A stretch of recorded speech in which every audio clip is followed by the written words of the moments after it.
Dun dun dun dun dun dun dun dun dun dun dun dun dun dun dun dun dun dun. Hello, welcome to another Getting Projects Done with me, Chris.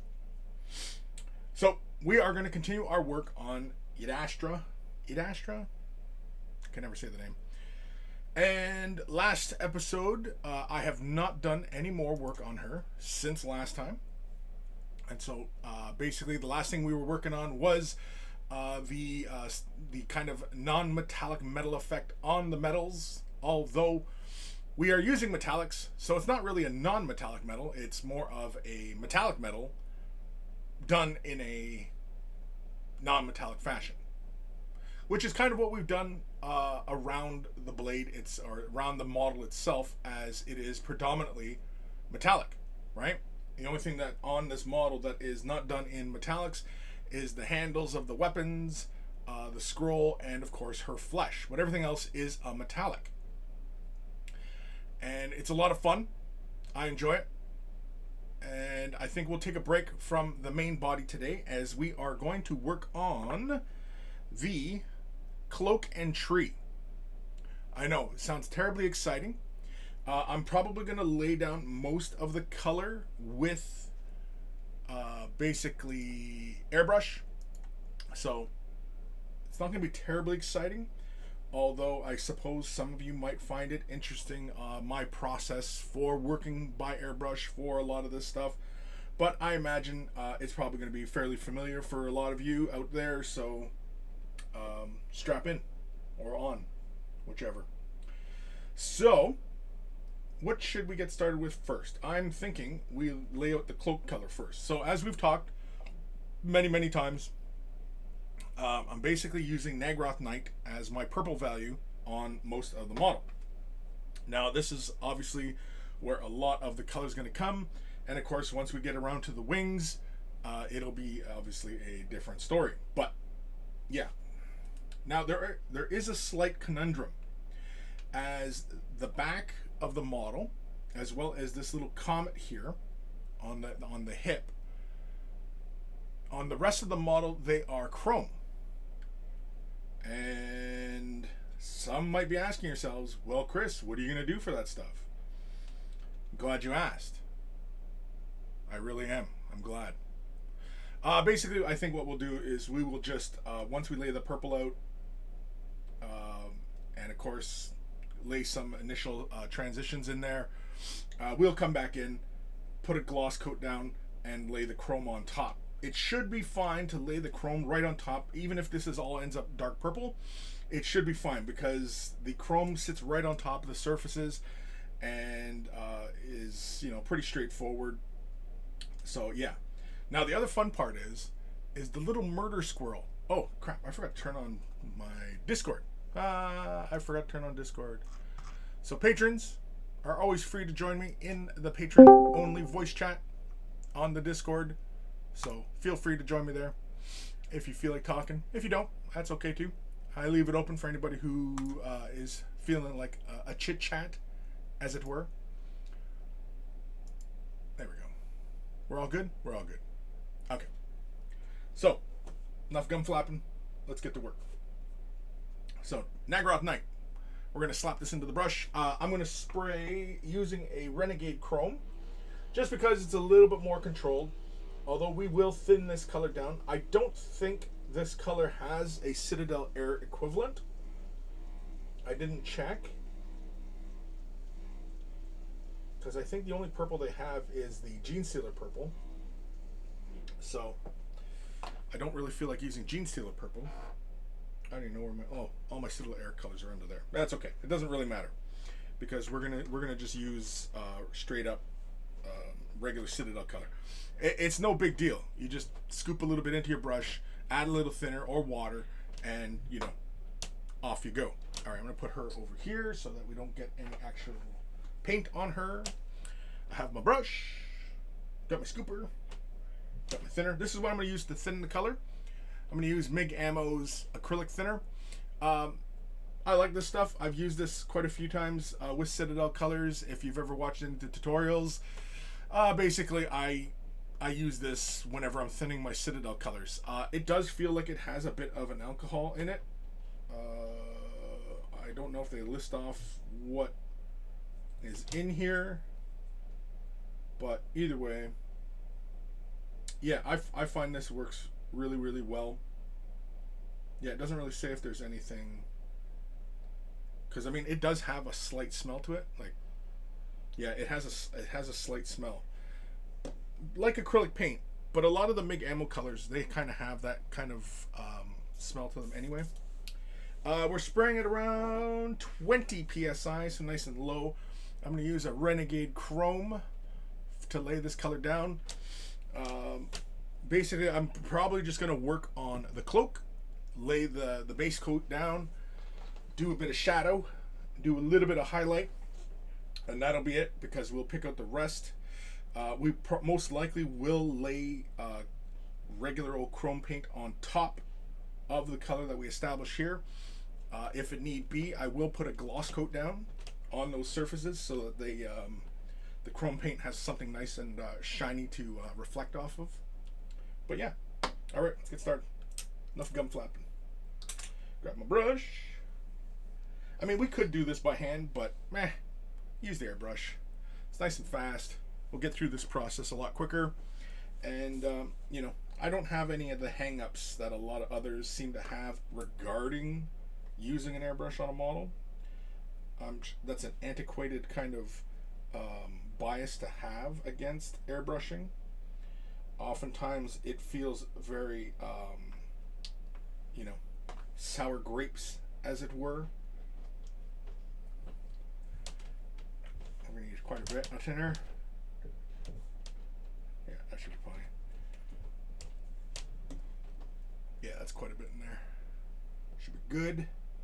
And then I usually just use this brush to mix it. Same brush that I use to draw the paint out.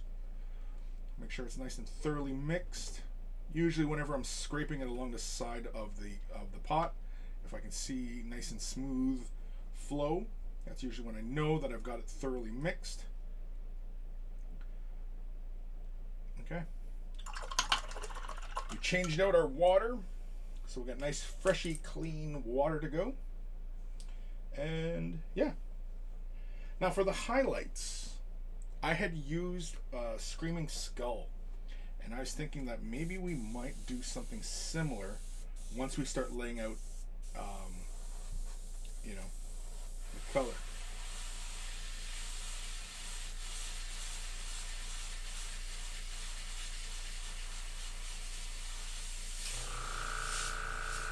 You will hear my compressor kick in from time to time, but I think that's to be expected when airbrushing.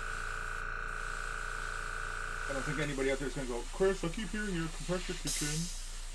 Although somebody might.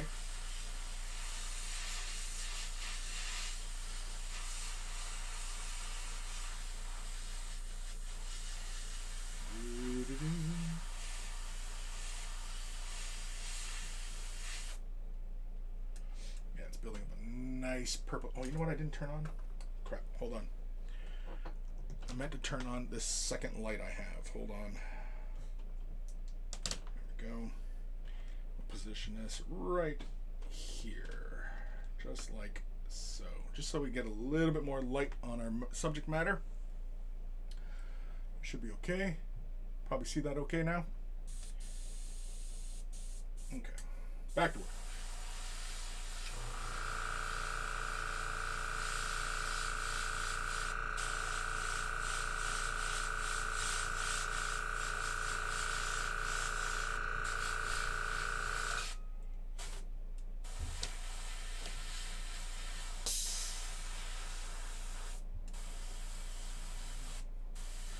Putting down a nice solid layer.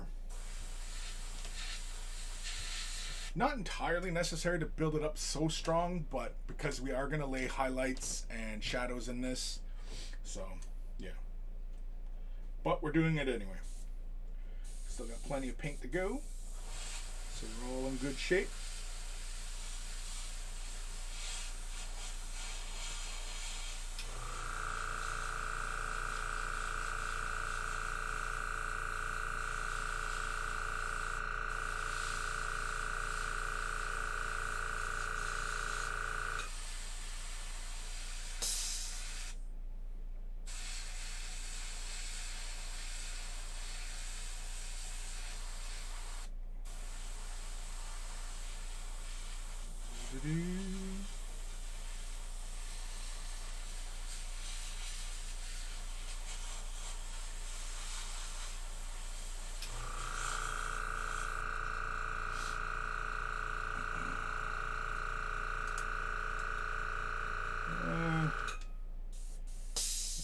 Just about everything.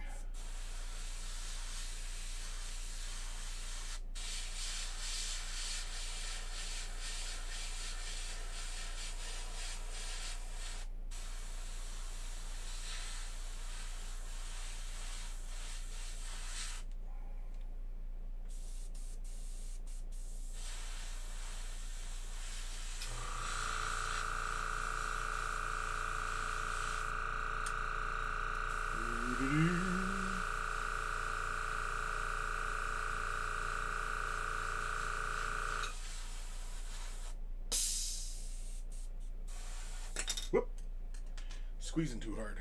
Ended up popping that off. Popping it off. Do do do do do do. Mana mana dun dun dun dun. Mana mana.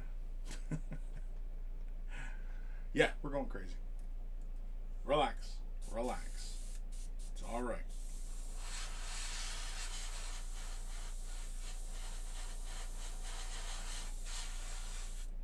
Just trying to make sure I got nice even coverage here.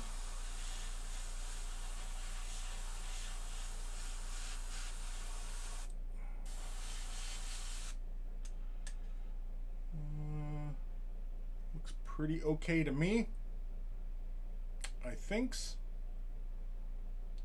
Now on camera it does look pretty darn dark. You know what? I probably can adjust the camera on that. Still got a little bit of paint there.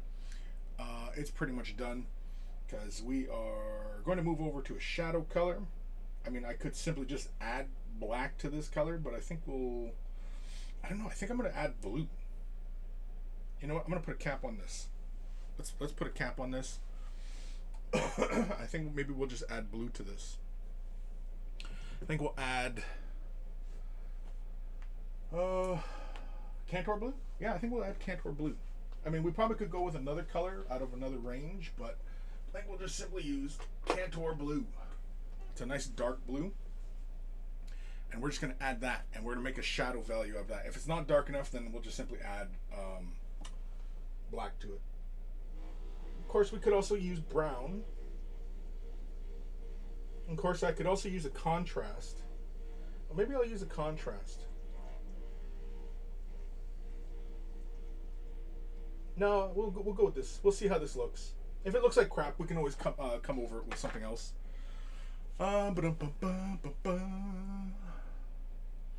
Yeah. Yeah, if it looks like crap, I mean, you know, we'll do something else. There was something else I was going to do. What was it? What was I just about to do? It was something. I don't know what. Oi! Oh, somebody following on YouTube. I'm not on YouTube, am I? I say that every time, but am I streaming on YouTube right now? I don't think so. Somebody let me know. Please. Please, for the love of God, somebody let me know. Please. I just want to know. Alright. Yeah, we're going to add just probably 2 drops of Cantor blue to our previous mixture of Nagrath Night. So I'm just going to take a little bit of Cantor blue, threw it on the mixer, get it all nice and shook. We'll just slap right inside there. Try not to cross-contaminate. Yeah, that's fine. Yeah, it's I'm sure it's fine. I'm going to add a bit more thinner. Yes, that's what I said, thinner. Just a little bit. Just to help with the flow. Close that. And give this a nice thorough mix. Now this basically should push it towards more blue. It is darker. But Nagrath Night is already pretty dark to begin with. So I'm not 100% sure how this is going to turn out. Yeah, maybe I should add some black to it. Yeah, okay, let's add some black to it. I'm going to rinse off the brush. We're just going to add a drop of black. Just going to take some Abaddon black, throw it in. Yeti Bear. Nope, not on YouTube's. No? Okay. Good. Thank you. Good. Good. I didn't give this a mix, but that's okay. I'm only going to use about that much black in the mixture. Open this up. We could just as easily had used like a black ink or something, because we're already working with very thin values. But whatever. Yeah, see, the black neutralizes some of that very blue tinge. Because the other idea I had was, because we've been playing with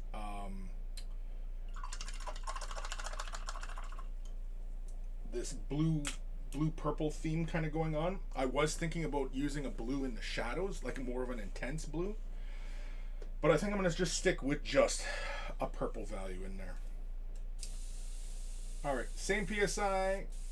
Let me spritz out some of this here. There it is. Yeah, it is darker. I can see it on my work surface here. So now all we're going to do is we're just going to deliberately lay the color into all the little recesses. So let's get nice and close here. You can see this okay. You know what? No. Oh, I think that's what I was going to do. I was going to adjust the gain on the picture, just so you guys can see the color a little better. I have this still adjusted from when we had more chrome on the screen, and that was just harder to see. So I'm just going to bring it over here. Bring that here, put that there, and there. Let's bump the exposure up a little bit, around there. That should be good, right? It's pretty bright, but you should be able to see what we're doing a little bit better. Yeah, that's a little bit better. So you can see we got pretty even coverage on the Naggaroth Knight. So now what we're going to do is just lay the color into those big folds under that point. And we might lay a little bit more intensity on just this underside, just because this is the underside of the cloak, so it's going to obviously be in lots of shadow. But I don't know. It all depends. Again, it all depends on how weird I feel like getting. If I feel like getting weird. All right.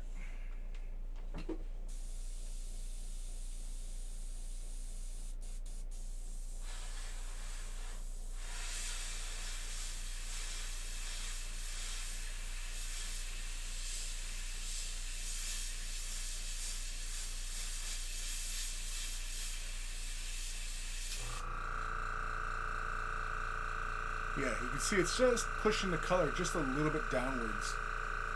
It's not an intense shadow, and it actually is neutralizing a lot of the purple value that you see, which is not bad. Actually quite a bit, really not a lot of shadow would gather there. Gather more in here.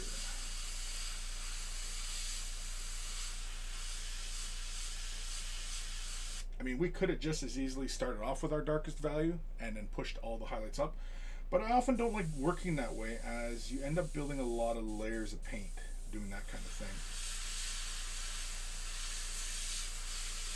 I like to be mindful of how much paint I'm laying down.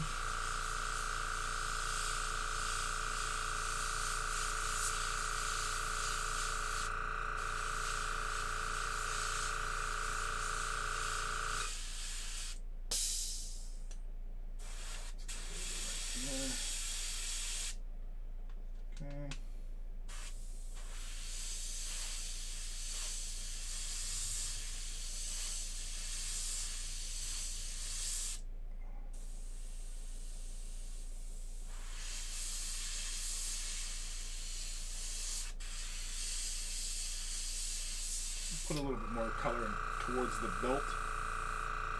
Dry tip. Where's my scrubby dub? Oi! Thank you, Manila Na, for the fala. I'm just using an old toothbrush to take care of the dry tip. Oop, move my nozzle around. Usually just enough to knock the dingleberries off. Alright, where was I? Well, I was laying this shadow down. There it is.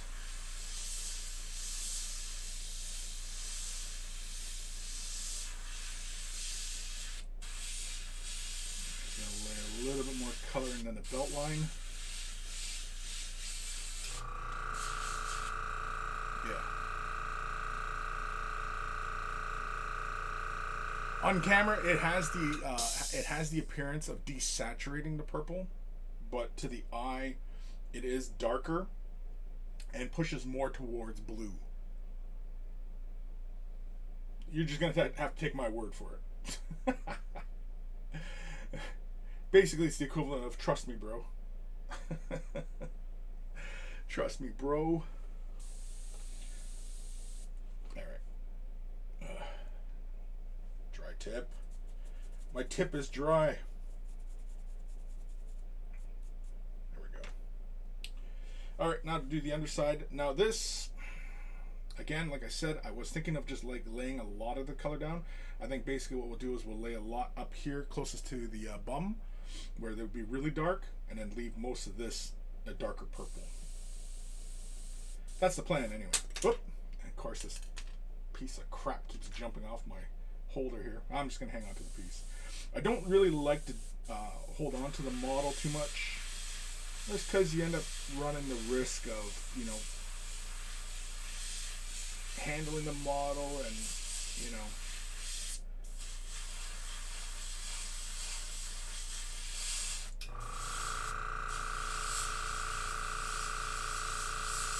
you always run the risk of like grease and things of that nature. Like I said, I'm going to push some of this color back a bit.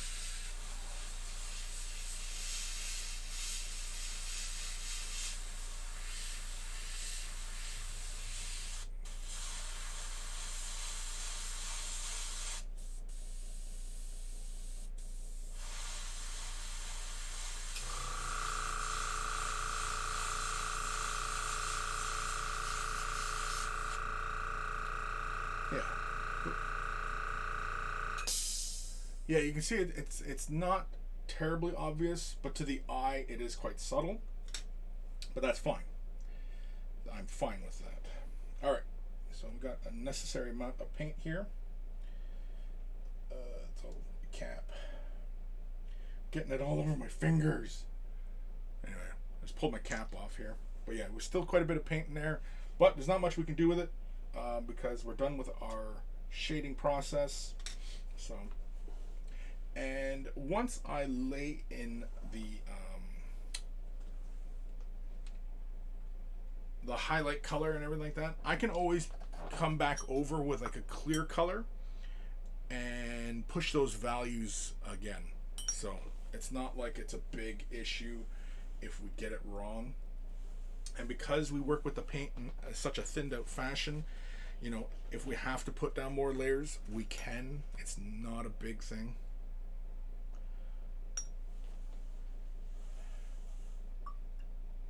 Sorry, I just fill my brush with a little bit of water and then I just dump it into my rinse cup. That's kind of my process. Then I'll take a paper towel, try and wipe the sides clean so that there's no kind of leftover dried paint collecting on the walls or whatever. And so then I'm left with something similar to that. Then I grab a little bit more water and then I just kind of, oh yeah, there's lots of water in there. And I kind of flush it around a little bit. Just scrubby dub.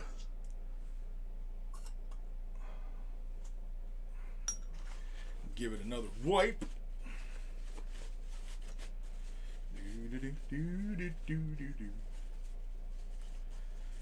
Should be pretty good. Oh, jeez. Yeah, there's still lots of color coming through here. Let's see on the paper. Oh, you can't really see it on paper. Yeah. Still see there's some color inside the nozzle. So we've got to continue flushing. Flush, flush, flush. Flush, flush, flush. Oops. Squirted my dirty water back into my clean water. Oops. And just for giggles, let's give it a little spritz of Windex. Give that a second to clear.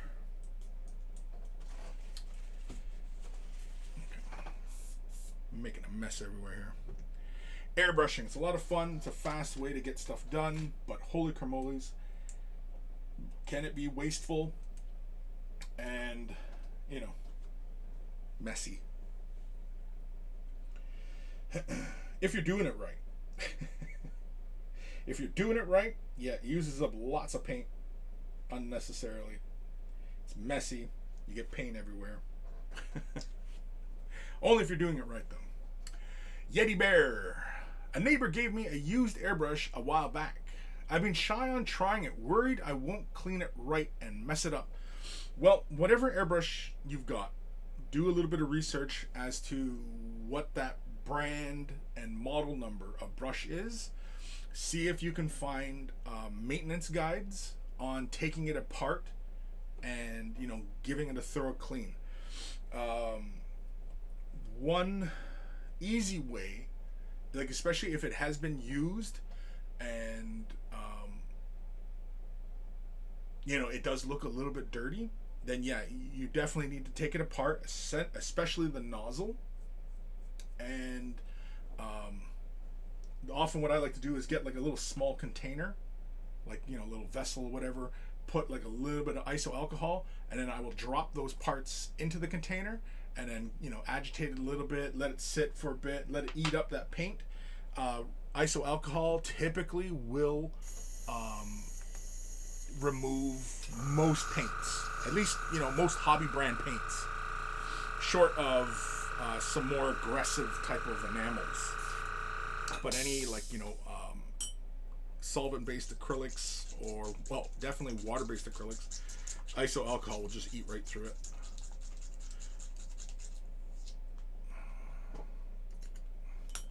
Last flush, and everything is clean. So now we've thoroughly cleaned our brush. I usually just blow down the cap or the cup, just to, you know, anything hanging out underneath the needle, because the needle kind of sits in the cup, elevated away from everything, right? It's just like this, you know, pin that goes through, right?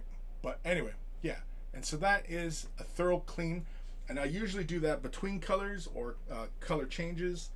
Because we were working in a darker color, I will thoroughly clean the cup and brush before, you know, obviously switching over to a brighter color. So, Naggaroth Night is our base. I want to stay the value very close. We could go with Gene Stealer Purple. Jeez, is that a hair? It's a white hair. It's not a pube. It's not a pube. So, basically, I think what I'll do is I will add, kind of like what we had done for other elements on the model, and basically I'm going to add Screaming Skull to the mixture. I think basically we'll start off with, I don't know, I think a 2-to-1 should be fine, especially if we thin it down quite a bit. It should be fine. So we've already mixed our purple. I'm going to give the Screaming Skull a mix. Throwing it on my mixer. On the old tooth chipper.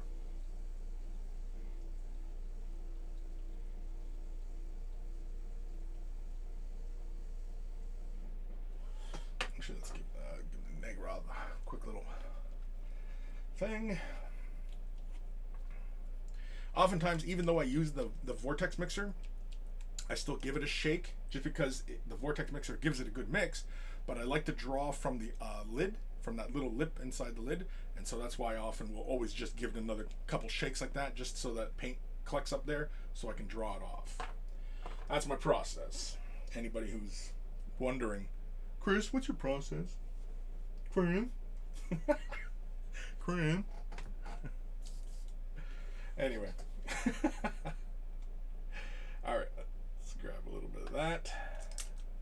So I'm going to take 2 drops of this, not drops, but dollops. So 1 and a 2. Yeah. Okay, try and make sure we get most of that out. Give the brush a thorough rinse. Come over to the Screaming Skull. Grab some of this. Try and grab an equal amount. Something like that. Throw that in there. Like so. Grab my thinner, right? Some thinner. And we're going to add a very generous amount. That's okay if it's really, really thin, because we are going to build this up slowly. And, you know, when you are airbrushing stuff, you want to go with a nice gradient. And so when you thin out the paint quite a bit, you can slowly build up to your desired result. Now, for any of the impatient folk out there, yeah, it can be a bit of a hassle because, you know, you're not seeing that gradient fast enough. And so then you think, oh, well, I got to lay more paint down. And then you end up hosing the area down some more, and you end up oversaturating the area, and you end up ruining your effect. So don't do that. Don't be impatient. Patience, one of the 3 P's. One of the things Chris talks about, the 3 P's. All right.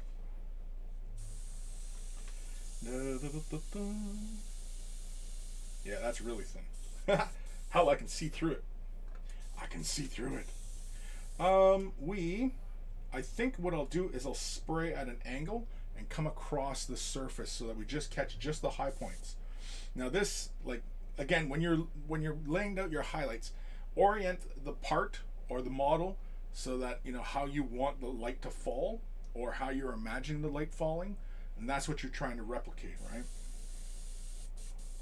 So I am going to spray this kind of straight down. And anywhere that there was a little too much shadow or what have you, because we're slowly building up to our effect, it should resaturate that area and give us our between values again. In theory.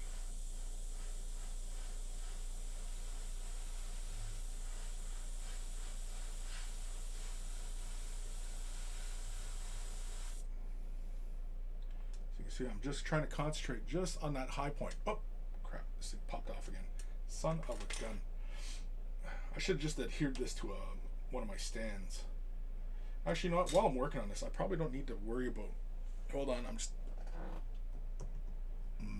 messing with my eye holes. Yeah, let's just grab it right by this trunk part.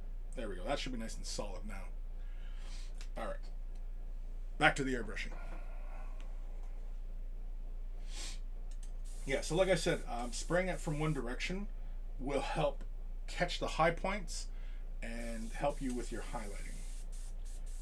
But you got to be mindful of it and where you're spraying. It's not just, you know, oh, I'm just going to spray across the thing. But that's something you learn over time.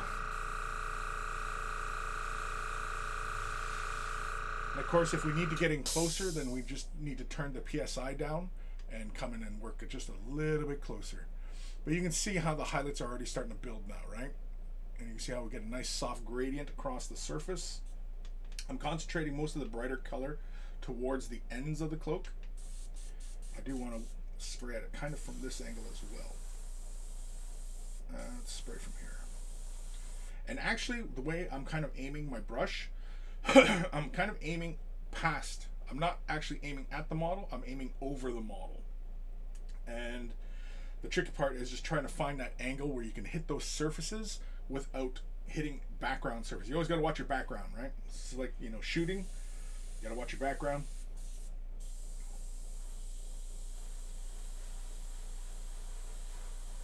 But again, because the paint is nice and thin, boo-boos do not show up immediately. Excuse me.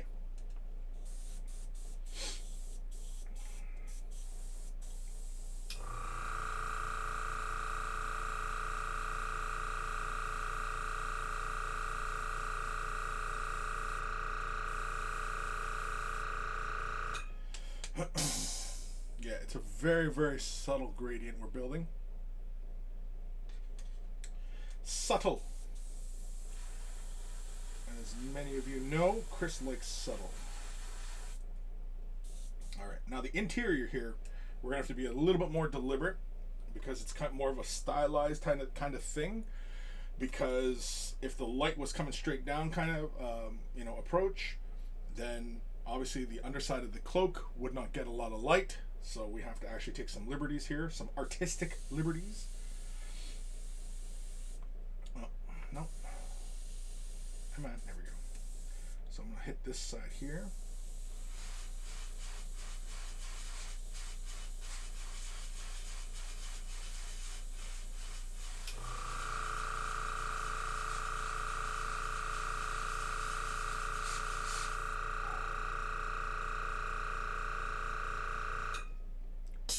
See how we're laying that down now. The fun one here is this fold right here. Come on.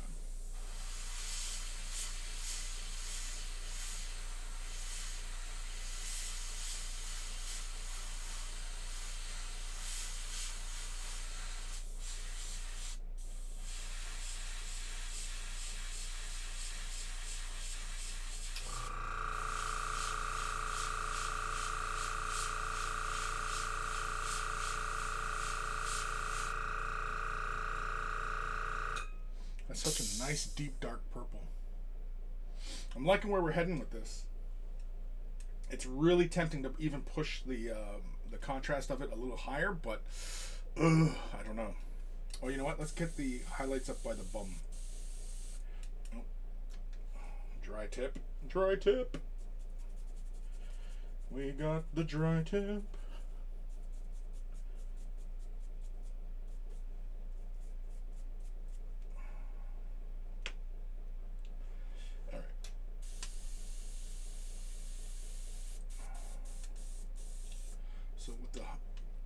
Highlights of across the bum, I'm just going to spray right across.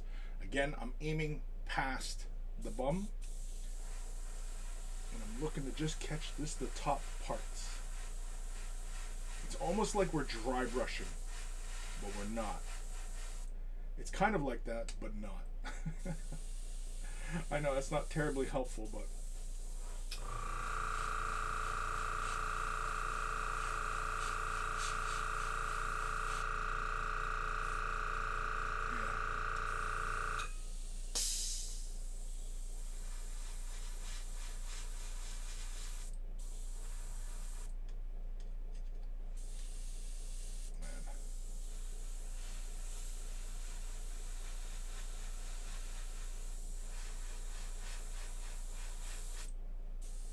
that's the kind of thing I'm talking about when you're getting a little bit impatient and you can end up letting too much paint out, and that can be a problem. I just want to give this a nice little mix here. For whatever reason, the paint is acting more like it's when it's thicker.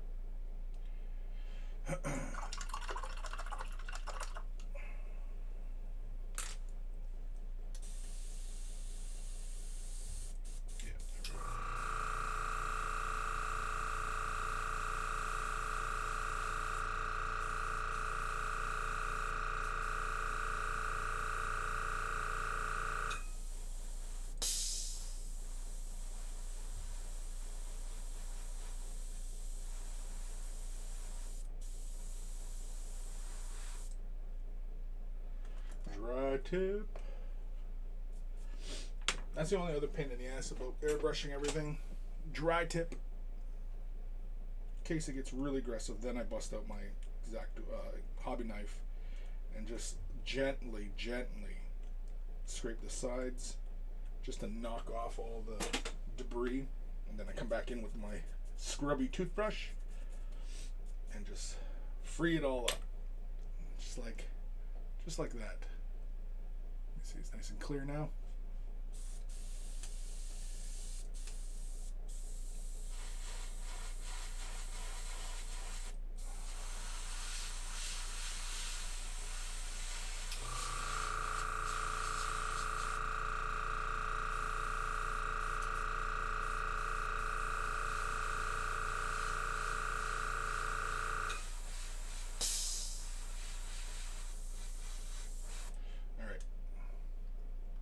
Time for another layer.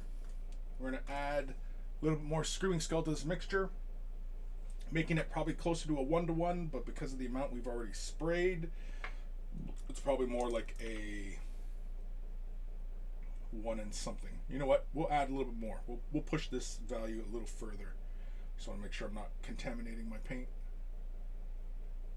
There we go. So basically I added 2. So we've actually moved it probably more closer towards a 2 to 1. 2 Screaming Skull to 1 Nagroth. We're going to add just another couple drops of thinner, just to make sure this is nice and thin. There we go. And then give this a nice thorough mix. Push this color even brighter.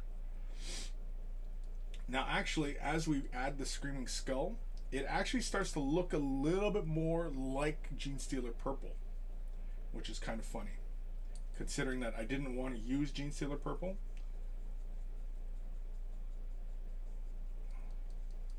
I mean, we could also throw a little bit of blue into this. You know what though, after we're done, maybe we'll come over and if it is not purple enough, maybe we'll hit this with a bit of a blue magenta kind of mixture. Make a purple. Maybe that's what we'll do. All right, I'm just gonna spray out whatever previous mixture is still in there. Yeah, there it is. Now it's a lot brighter. Yep, there we go. All right, with this highlight, we are spraying very, very minimally and just past surfaces. Just like, let's go from this angle first.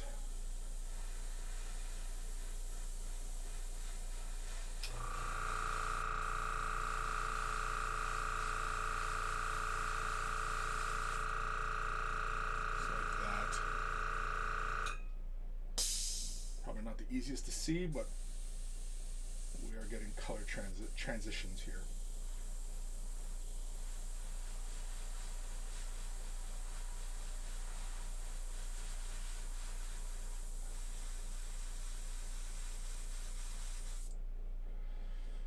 Yeah, I'm actually really kind of liking that. It's a very subtle gradient going on. I know it's probably a little bit challenging for you guys to see, but just take my word for it.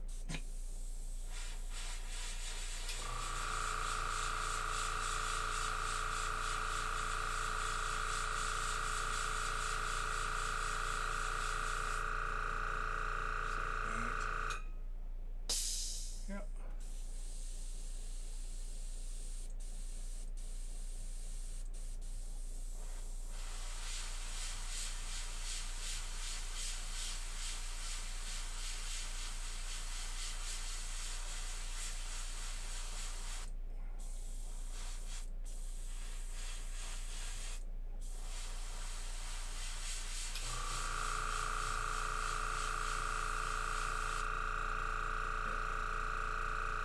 Just like that.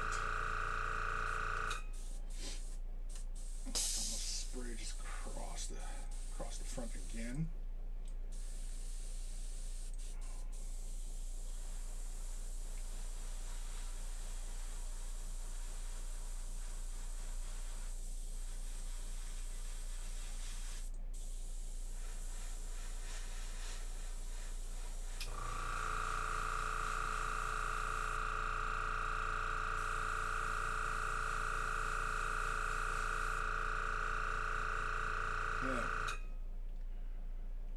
I am mostly okay with all that.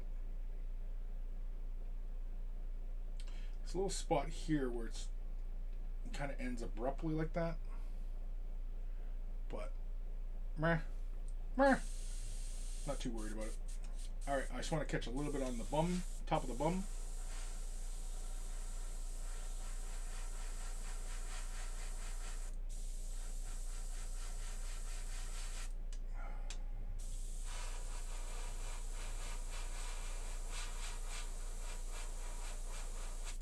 I mean, it's something we probably could just dry brush and catch those high points.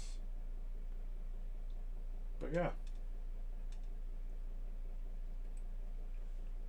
No, I am okay with all this. Okay, let's spray straight down at this spot here.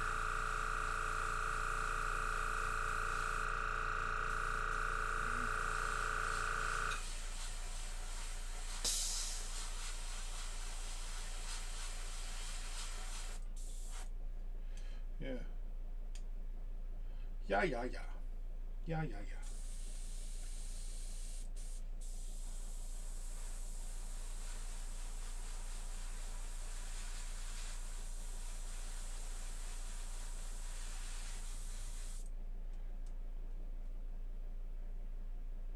Yep, I am okay with all of that.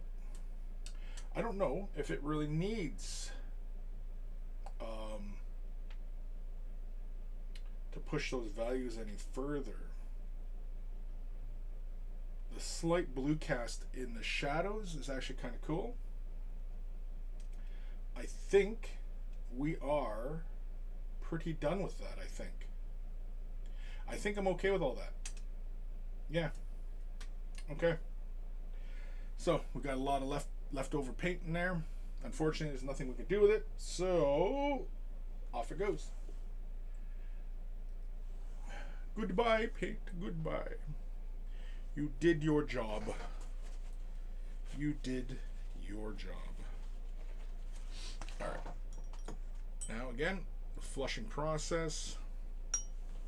Usually 2 big flushes. I'll throw a little bit of water in and then pour it into my rinse cup. Do another little gather of water. Do another one. Dump that out. Try not to make a mess. Grab my paper towel. You can see already the cup is already looking okay, but we get paint all over the place. So now it's time to clean the bowl out. I try to use a side-to-side type motion. I try not to push the paint all the way into the cup, because then you're just going to end up creating clogs for yourself, and that'll be annoying. And you'll hate life and blame Chris. You'll probably blame me and say, oh, Chris did this, Chris did that. And that's how he showed me how to do it, and I fucked up my brush. When in fact, that was not what I was demonstrating. So just don't blame me for messing up your brushes. Just don't do it. Don't do it.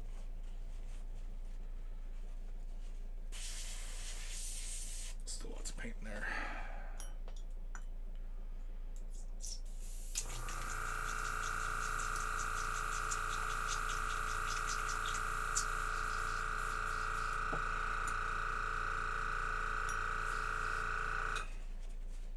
Give a little spritz of Windex. Go. I think I need a new spring on this brush though. Pulling back on the trigger feels a little loose. Like there's a lot of play there. Yeah, because the little catch on the back here, this little bit that keeps pressure on the trigger. Yeah, see there's a lot of play there. Yeah. Yeah.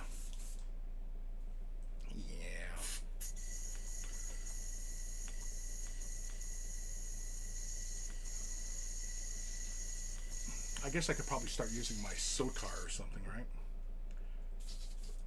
I suppose.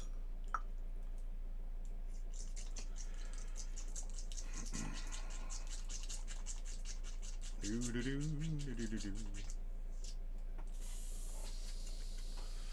we go. Another wiping of the cup.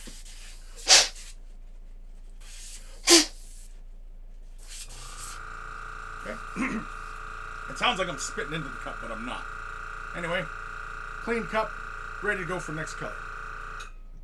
Alright, so, are we done with the cloak for the moment? I think so. Are we going to lay the chrome out on top? No, let's work on the tree. Let's get this tree out of the way. Any ideas for the murder squirrel? Any. There's a little murder squirrel on the tree. What color should he be? Like a little kind of reddy brown, maybe? I actually don't even really know what I'm going to do for the tree. I think just dark browns, a little bit of gray, kind of like what we had done for the Chamalamion. Yeah. I think that's what we'll do. So, we are going to mask off the cloak. For that, I'm going to use some Silly Putty, my favorite masking agent in this capacity. And so basically all I do is just take a little bit of silly putty and then just basically work it into the areas. Now, any areas where there's a bit of overlap or overspray or, you know, kind of missed areas, obviously then we got to come in by hand and cover those up. But otherwise, yeah. But with silly putty, you can push this and work this into little nooks and crannies if need be. Now, the only thing is with silly putty is that it does not stop moving. And so you kind of have to work somewhat quickly. I mean, if you left it overnight, the silly putty would just be drooped over everything. So, yeah, that's no fun. That's no fun.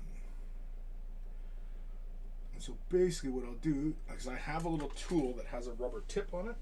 Where the hell is it? There it is. I have this little tool. It's basically like a dental pick for like getting into your gums and everything like that. But see, it's got like this rubber contact point, right?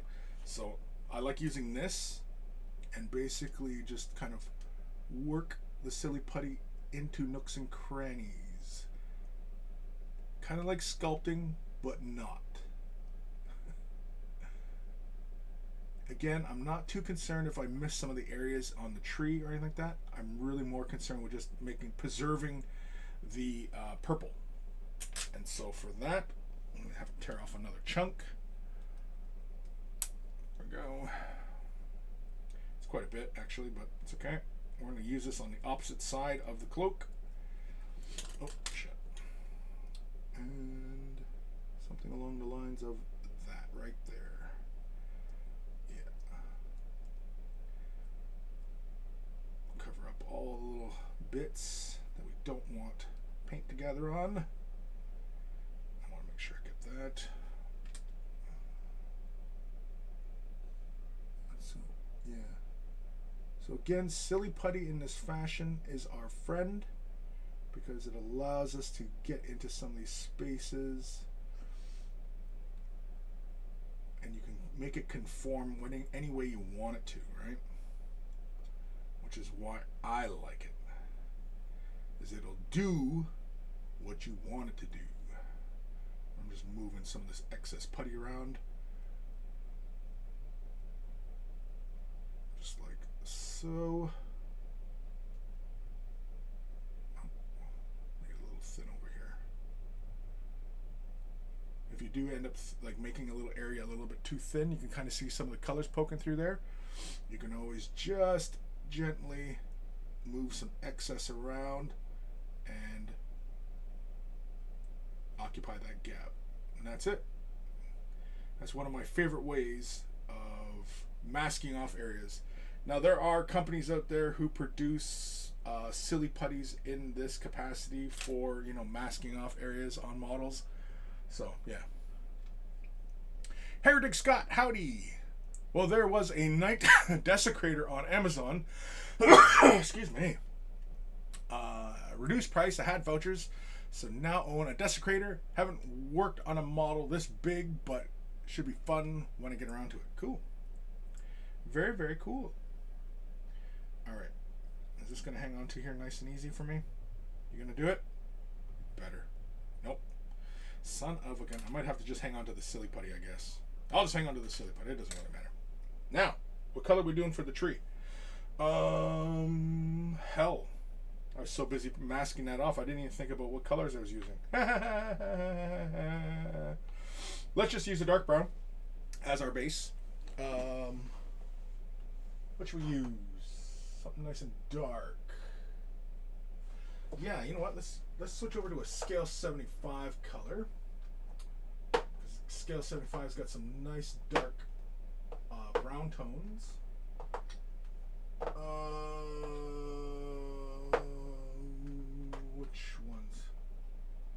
Which ones indeed? Let's see here. Frick. Because I want something dark. African Shadow? That's dark, I guess. But I also want something with some brown tones to it, right? Now, screw it. I'll go with Dryad Bark for the moment. And then I think what we'll do is we'll add some gray. Do I have a dark gray around? I'm gonna add a bit of green too. Thoughts are occurring. Thoughts are occurring. Oh, giving it a mix. Yeah, I think we're just gonna use straight up dried bark. I'm sure I have this in Citadel Air, but I'm not bothering digging it out. Mainly, I have a stack of books on top of my Citadel Airs, so I'm not too concerned about it. Yeah, so we're going to use some dryad bark for the tree, and then we'll probably a bit of black, and probably a little bit of gray. No, probably just black or green. See, I'm flip-flopping between the green as well because I do want to have almost a slight greeny mossiness to it, right? So, yeah. I'm not too worried about painting over the murder squirrel, as it were. I'm going to add 2 drops of dryad bark to my brush. I'm going to use plenty of thinner. Going to use some more thinner.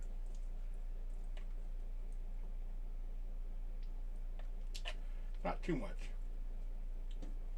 Just enough to loosen the paint up.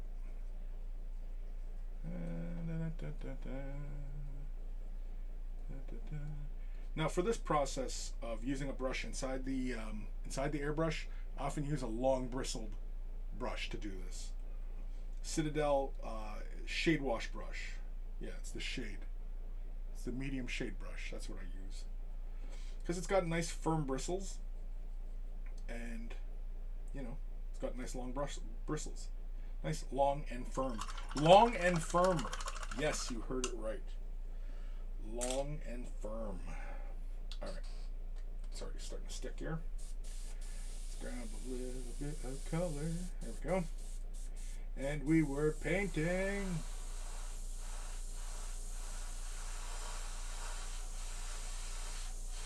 Still spraying at around 20 psi. Oh, it's kind of hard not to grip the part kind of aggressively.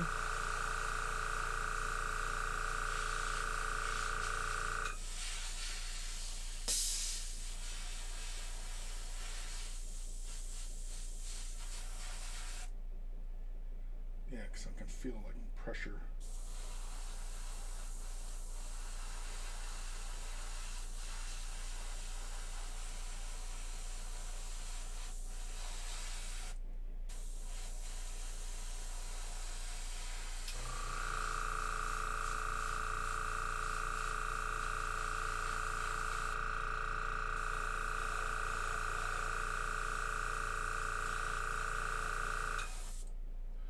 Go. Again, we could probably do this by hand, but I'm using the airbrush just because. Like, what's the point of painting and having an airbrush? You can't whip it out and paint. Like, if you're not going to use the son of a gun, then why have it, right?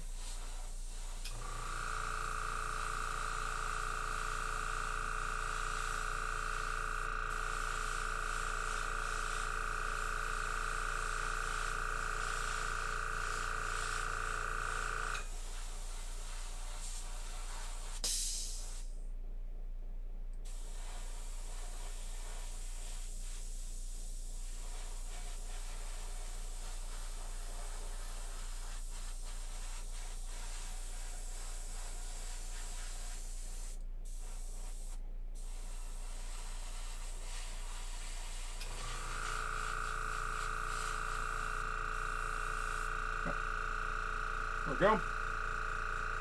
Okay. For giggles, let's add. What can we add to this? What do we got on hand here? I guess we could jump over to Screaming Skull, Flayed One Flesh. What gray do I have sitting over here? Mechanica Standard Gray? It would knock the values out. Because I don't want the tree to be that brown, but I guess I should keep more of the brown because the stonework will get, you know, painted at some point, and yeah. So, yeah, we'll just chuck some Mechanicus Standard Gray, I guess, into it. Just because I want to desaturate the wood a bit. We can build up some highlights with it. Yeah. So I'm just going to quickly add a nice big dollop of Mechanicus Gray into this. We're going to add a lot more thinner. Yeah, like a big dollop like that right there. Boom. Right in there. Nice and thick. Thick and greasy. I'm going to add some more thinner.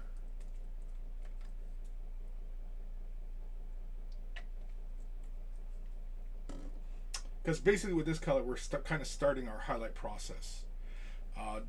Dryad bark being the dark brown that value, and we're just going to build up. And if need be, I'm just going to hit it with a shade wash at the end to go into all the recesses.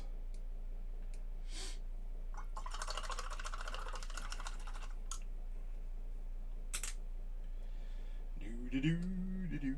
I watch my fingers.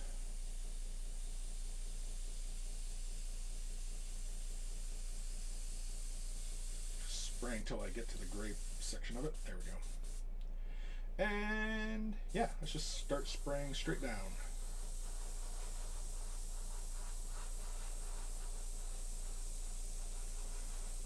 Trying to keep a somewhat consistent angle so that we get just the dark points and the shadows.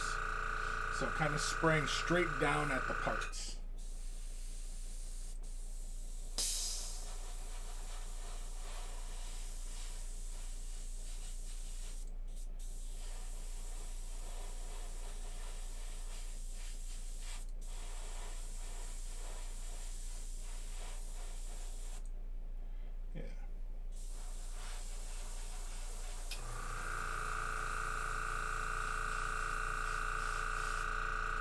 Catching just these roots here.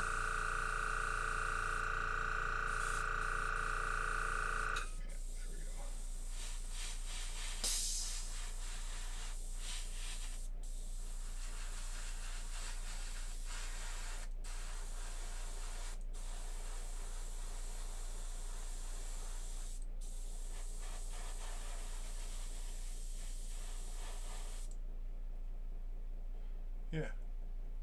So you can see now how it's taken on more gray, and that's fine. I'm going to spray this side though.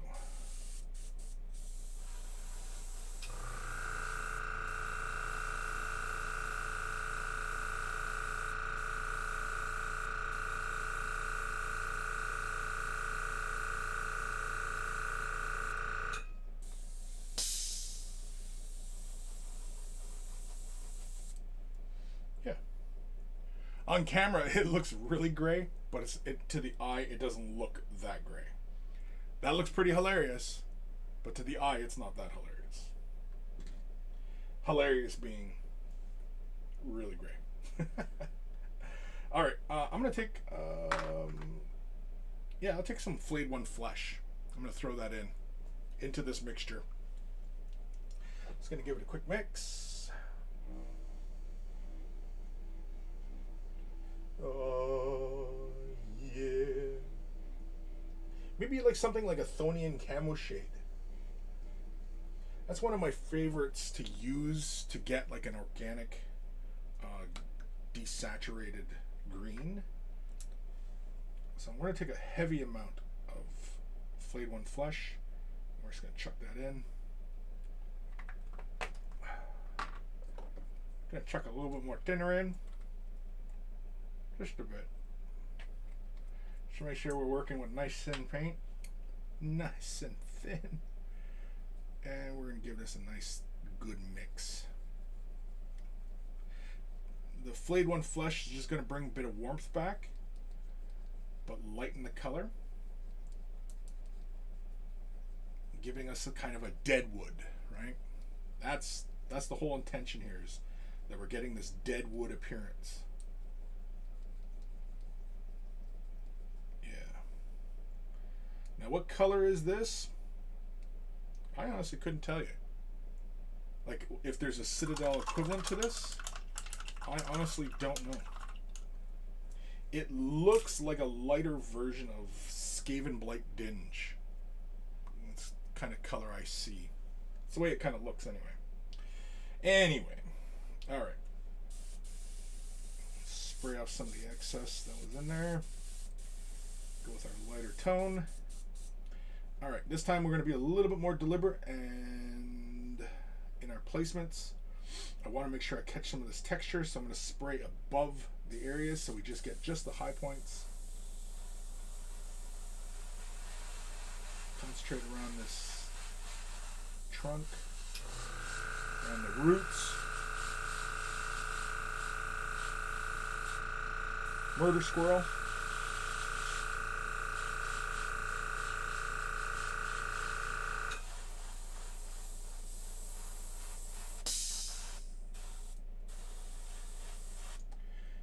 Concentrate a little bit more on the branches. We're going to let the branches get a little bit brighter. Oh, yeah, let's fold that over.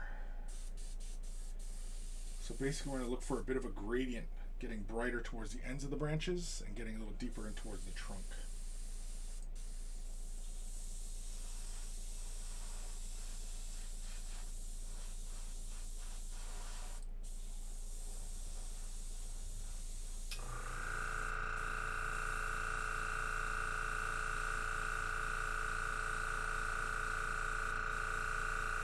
Basically what I'm doing is I'm concentrating, spraying straight down. You can see how it looks pretty uniform there, but when you look at it from the side, you can see all the shadow values and everything like that going on. That's all we're doing.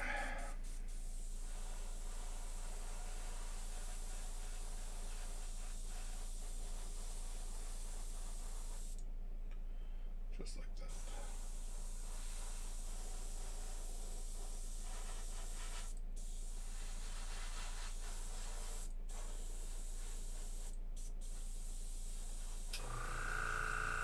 In fact, yeah, I'm liking how that's looking now. And in fact, I think I am going to use a pure, what do I use? Flayed One Flesh? I think I'll use a pure Flayed One Flesh. So I'm going to empty out most of the paint. Oh, you know what the color actually reminds me of? Like a darker version of Karth. Now, you can't see on the camera there, but yeah, it almost looks like a darker, like it's a similar value. Let's rinse this out a little bit. Because the color values are going to be somewhat close, I'm not too concerned with doing a full rinse right now, because I'm okay with a little bit of the color transferring into each other. So I just spray off the excess, grab a little bit more, what was it, Flayed One Flesh? Or Screaming Skull? No, screw it, let's go with Screaming Skull. Just a little bit. We're going to really thin this down though. That's the plan. We're going to really thin this down. We are going to take quite a bit. Right there. Oh. Some thinner.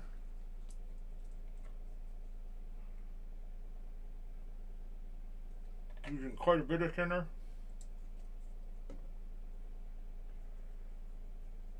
And give this a mix.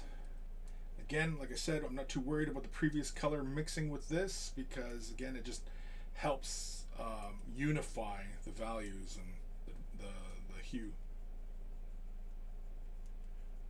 I'm just looking for an off color just as a highlight, just like that. That's all.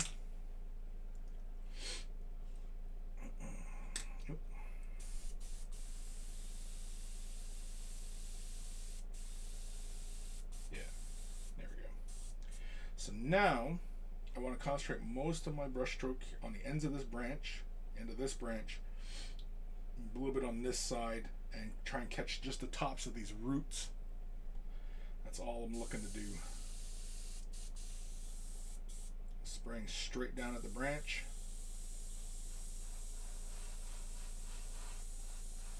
Change the angle just a bit so it catches some of the other details.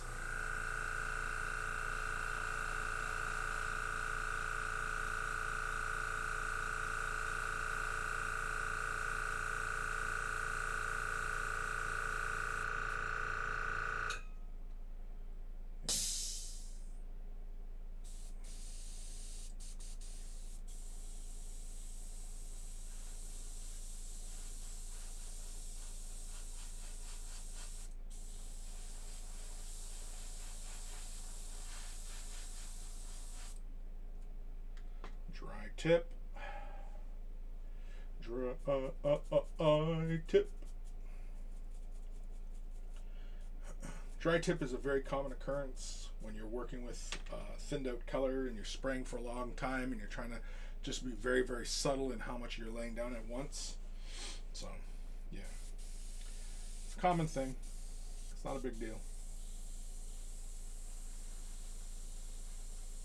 On the very tips, though, I am going to lay quite a bit of color down.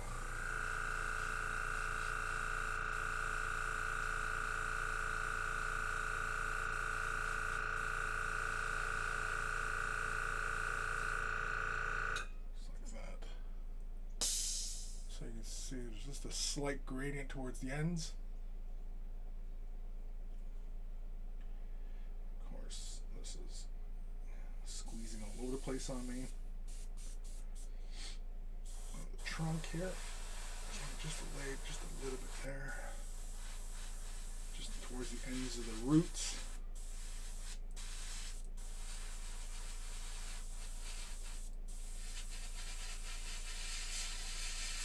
Apply the murder squirrel.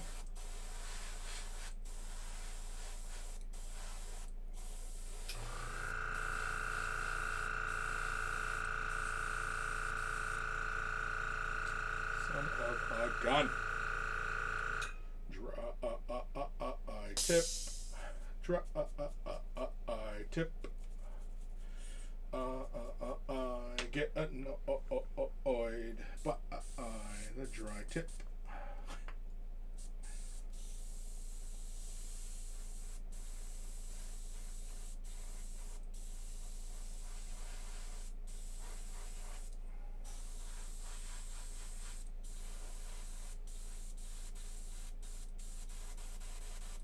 I almost want to turn the PSI up a bit,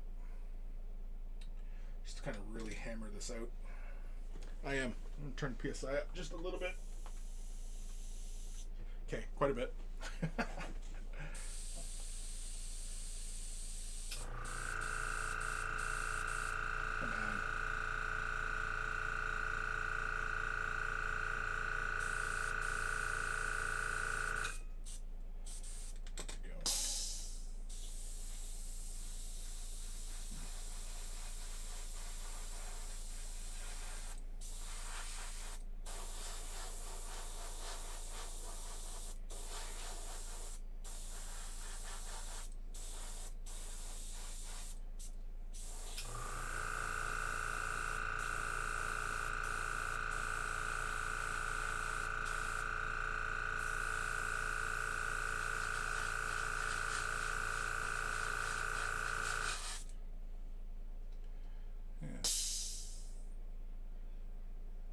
Again, it looks really, really gray on camera. It's not. It's quite a bit of brown. Still quite a bit of brown shows. I am not getting paint flowing. Why isn't paint flowing?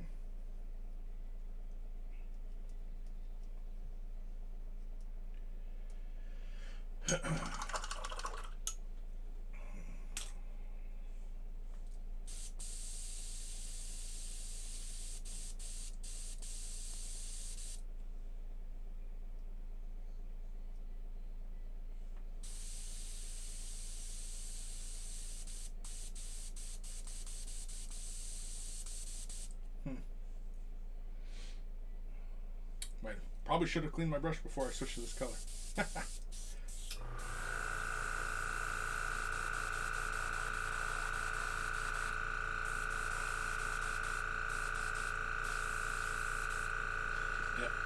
switch. Clean this brush out. God dang it. Oop. Now I'm getting water everywhere. Just doing my water flush.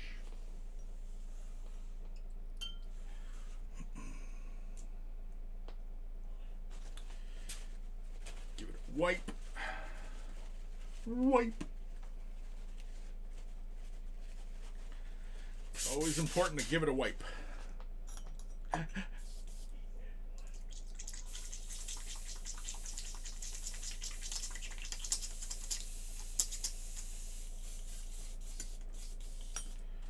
Yeah, I think it was a little bit of a clog going on.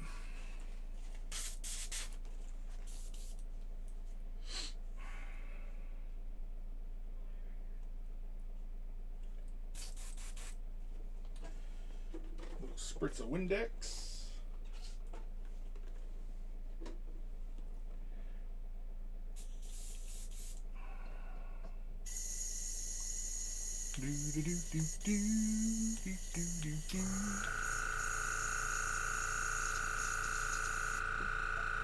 Okay.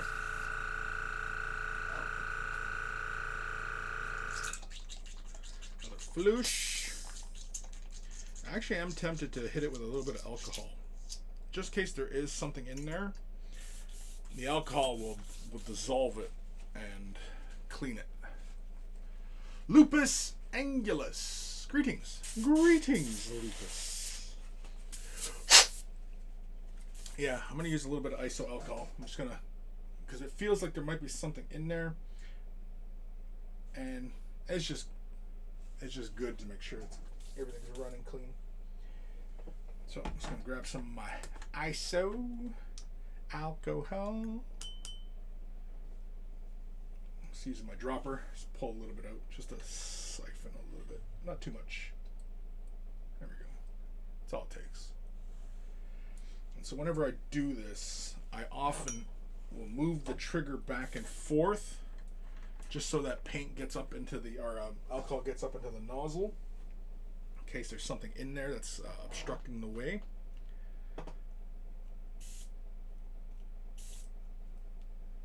Give it a few moments. Oh, I guess I gotta take a sip of my coffee. Haven't had a sip of coffee in a bit. Oh, it's probably already cold. Oh God, it's tepid. It's tepid. All right. So yeah, I think we're gonna jump back in. Actually, you know what? No, we'll use Screaming. Was it Screaming Skull we used? Yeah, it was Screaming Skull. I'll just add a little drop of Screaming Skull back into the brush and just try and catch some of the high points. Just get a little bit more of a contrastier kind of look. And then I think what we'll do is I'll probably use a Athonian Camel Shade and just give the entire thing a wash of that, so that there's some slightly green values playing with the gray and the brown. I think that's the plan. Does that sound like a plan to you guys?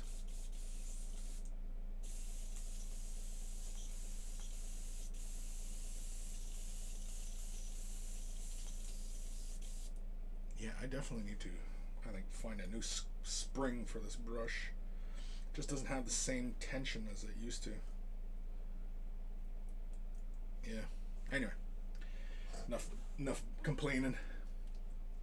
So we're going to jump over to some Screaming Skull. We're going to throw that into the brush, use a little bit of thinner, and try this again. Yeah, that's all we need, really. We're not looking for too much.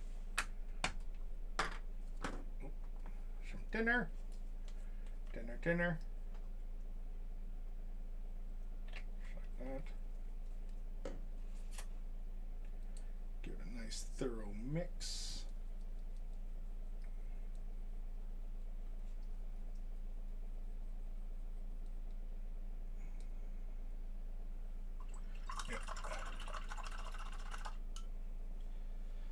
Okay. 1, 2, 3. Yeah, that's better.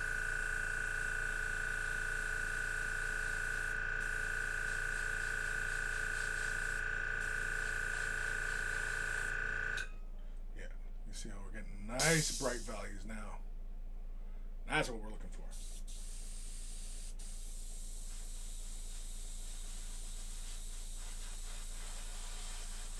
Let the paint flow through you.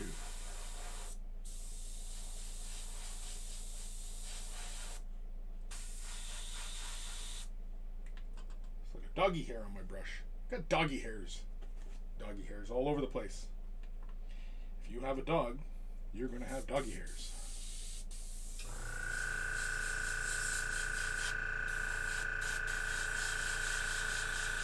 I'm sure somebody out there's like, yeah, no shit, Sherlock.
There we go. So there we go. That's dead wood. Boom. Done. Alright. Clean the brush out again. Yes, I know. We do a lot of brush cleaning in this. But if you want your tools to work and function properly, you have to take care of your tools. Just like anything. Just like anything. Kim, hey! Have you been on long? Yeah, I have. All the time. 1 p.m., man. Mind you, I know you're all the way on the other side of the planet, but anyway. But yeah, I've been on for, I don't know, when you're on Twitch, there's a little counter underneath the screen. That shows how long I've been on. I should be on for 1 hour, 23 minutes.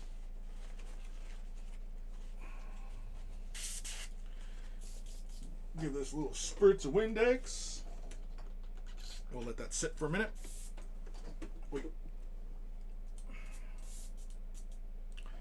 Okay. Let's take the silly putty off. Now this is a solid piece of plastic, so it should not break on me pulling this off. It's not usually a concern when, you know, dealing with silly putty and using it as a masking. You just want to basically make sure you don't abrade the surface, especially when airbrushing surfaces, just because, you know, you're working oftentimes in thin layers of paint, and you can often end up just, you know, nicking the paint job itself, and you can end up being very annoyed. And there you go. Yeah. So. And there is a slight misstep in there, but that's okay. We can always come in because we know what colors we use. We can always duplicate and color match and fix that up. So it's not a issue. It is a non-issue. Maybe not a non-issue, but it's pretty darn close. And in fact, if I was to, yeah, I got a little bit, there's a little purple on the branch over here.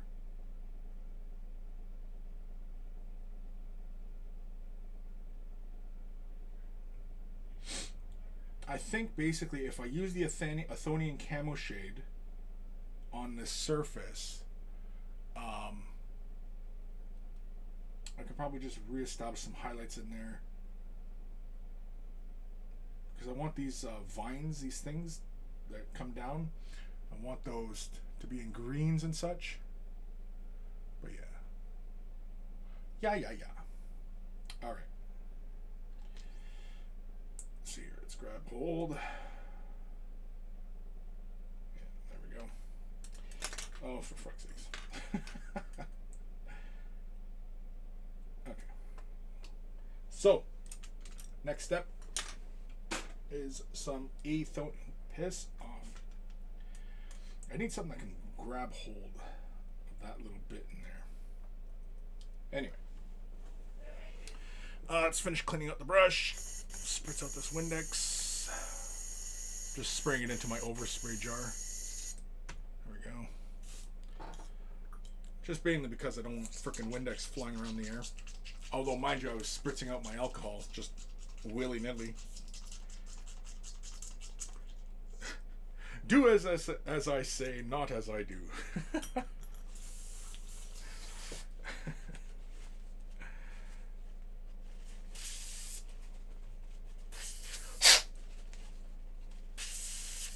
we go.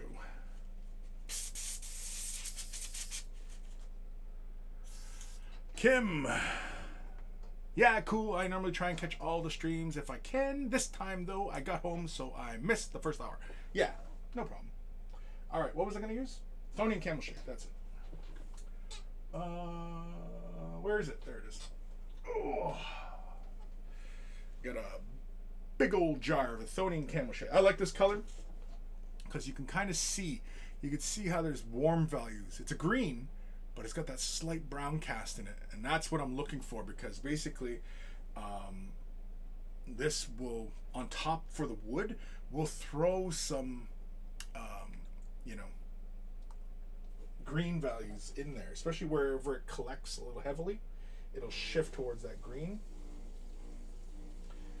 I'm just giving it a mix, and then I'm going to use probably some Lamian medium to thin it down, just so it stays nice and matte.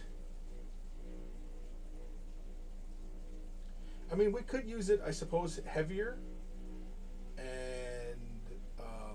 kind of feather out some transitions because I am going to basically pick out some of these like knots in the tree, make them darker. But yeah. Oh, and the top of the tree over here as well. Still looking for ideas for how to paint the murder squirrel. How do we paint the murder squirrel? Let me know. It's a murder squirrel. Okay. Where's my medium?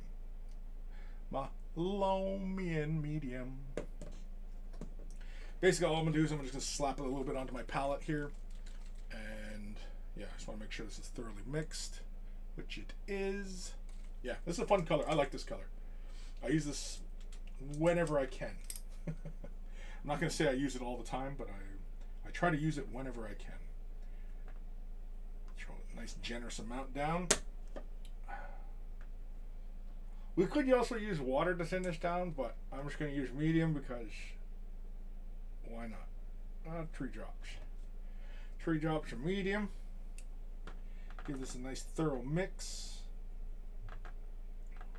Because I don't really need this to be overly saturated as it goes on. All I'm looking for is just the shading and of course that slight green cast that it has.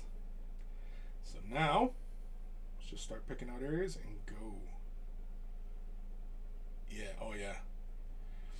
Already it gives it that hint of life almost. With having that slight green value. It gives it like almost like a forest floor. And of course this part fell right into the fucking mixture. I swear to Christ. Okay, you know what? We're grabbing it right by up here. This peg. That should be good. Oh. If it's not one thing, it's another. Yeah, we're going to apply a little bit heavier where it should sit up close to the rocks of the rest of the model.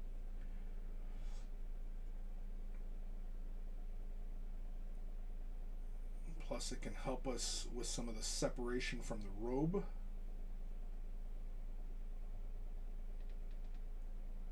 Help separate the murder squirrel.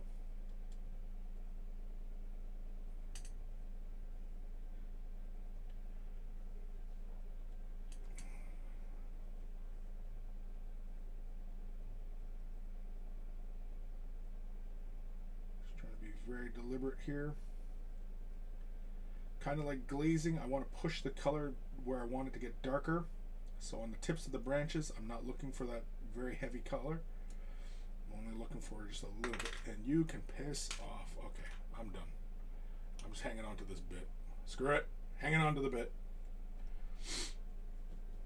Okay. Yeah, I like it with that slight green value in there.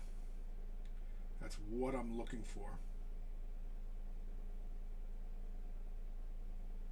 Because I was even tempted to break a green into a shade wash and use that. But no, I like the slight push towards green going into the recesses. I like it. It's my jam. Especially on the highlights where you can kind of see some of the green cast. Again, it's just, it adds a nice little dimension to the color. Yeah.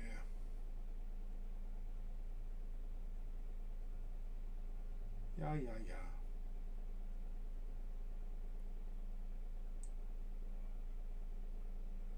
Go. I don't want it too heavy in some places. So we'll move it around. Don't really want it to pull up too heavily.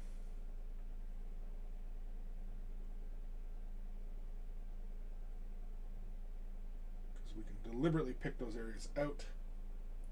Later on. Yeah, I like that. To the eye, I can see the change. I don't know if on camera. On camera, it does. You can kind of see that push towards green. The gray doesn't look quite as cold gray anymore. It actually has a bit more of, I don't know if warmth is the right word, but yeah. Cool. All right. I think that is that for the moment. I guess we can just stand it up here. Let that dry for a few moments. Any comments? No? Sip of coffee time. Time we at here? 1:33. Holy carbon. Well, it's 2:33 time, but streaming for 1:33. We've gotten a fair amount done. We got the cloak, we got the tree, and yeah, you know what? I'm gonna grab my hairdryer just to help this speed up this process a bit. Just so this whole video isn't me just sitting around waiting for shit to dry. I'm using my hairdryer from back here just because I don't want the piece to fly around.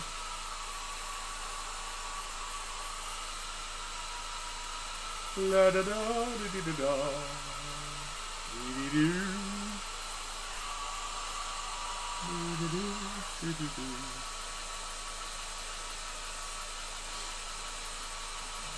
All right.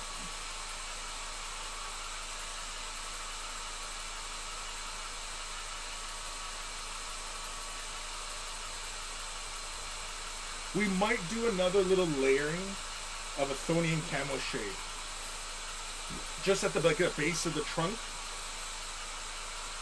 and in some of the knots. Just to get a nice deep dark color. If I really felt like pushing more greens, I could just take like what is it? Castellian green, I think, and break that into a shade, and then push that into recesses, kind of going for a bit of a mossy look. I was kind of saving that idea more for the rocks because I kind of wanted a bit more of a green, like a pale green, in the rocks, or in the stonework, I should say, not the rocks. Damn it, you know what I mean.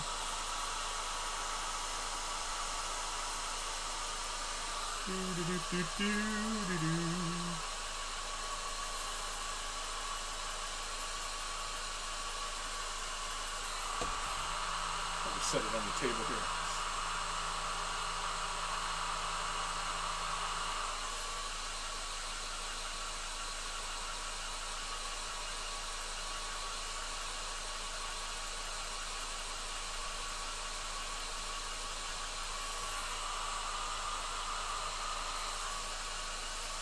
Yeah, I definitely like that though.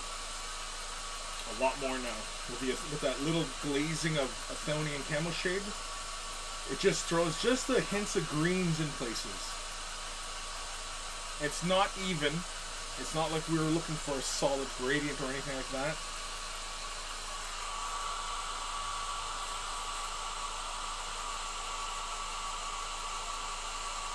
Because nature is never really, you know, pure gradients here and there, right? It's a modeling of values all over the place.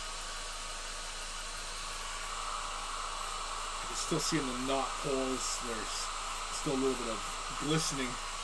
It's glistening.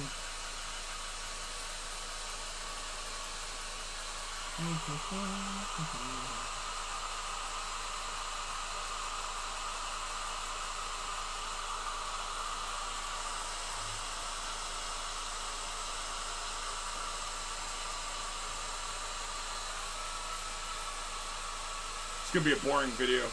I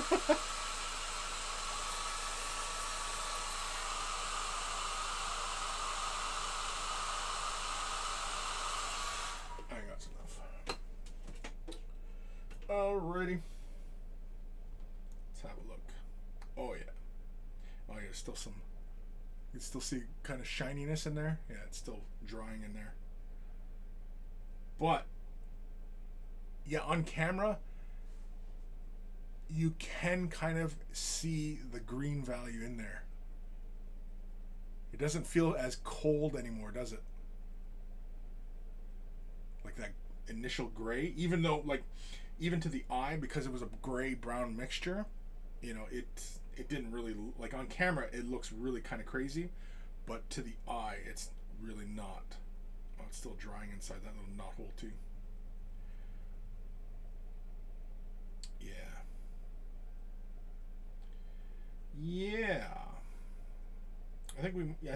We'll use some pure Athonian camel shade and just pick out some of these shadowy areas and just deliberately push some of those shadows.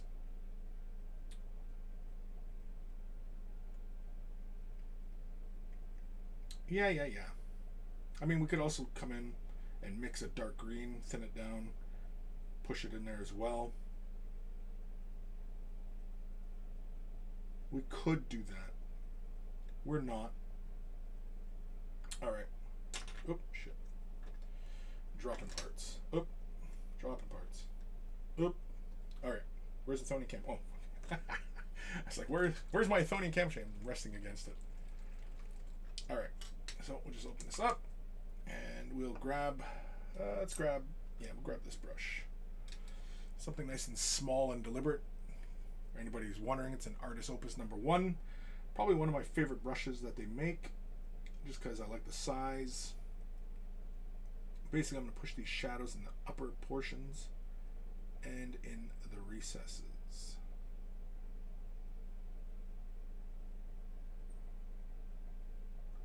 So basically, all I'm doing is I'm just pushing shadow, just like so. Being deliberate, just kind of going for some of the big spots on it. And just getting a little deeper color. Again, the goal is to keep it feeling more natural than kind of, you know, like just dark wood, right? We also really want to keep that texture.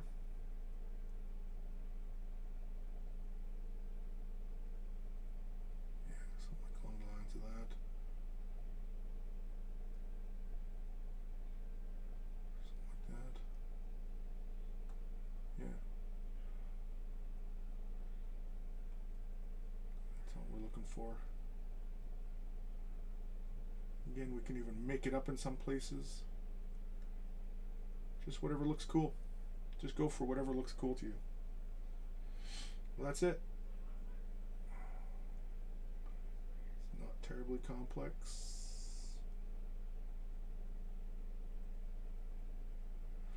And again, folks, this is painting. This isn't rocket science. Yeah.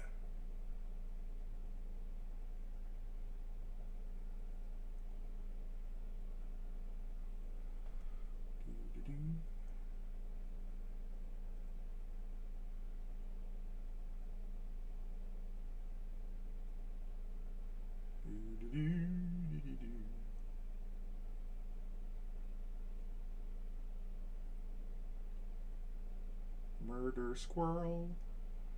Oh, how we love the murder squirrel.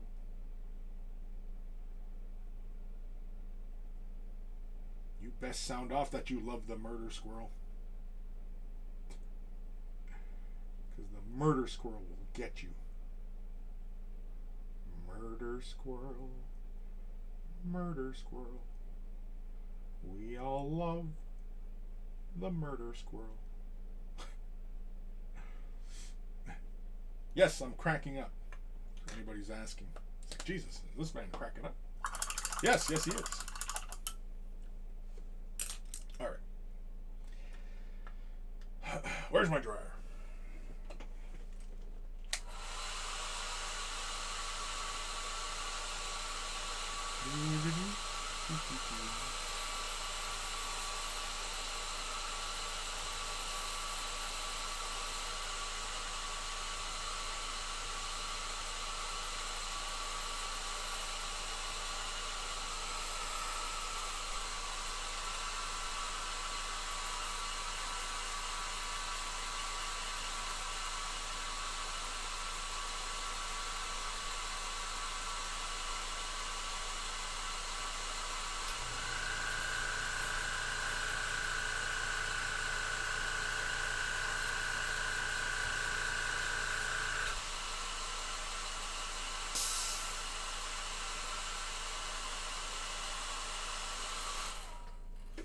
Alright.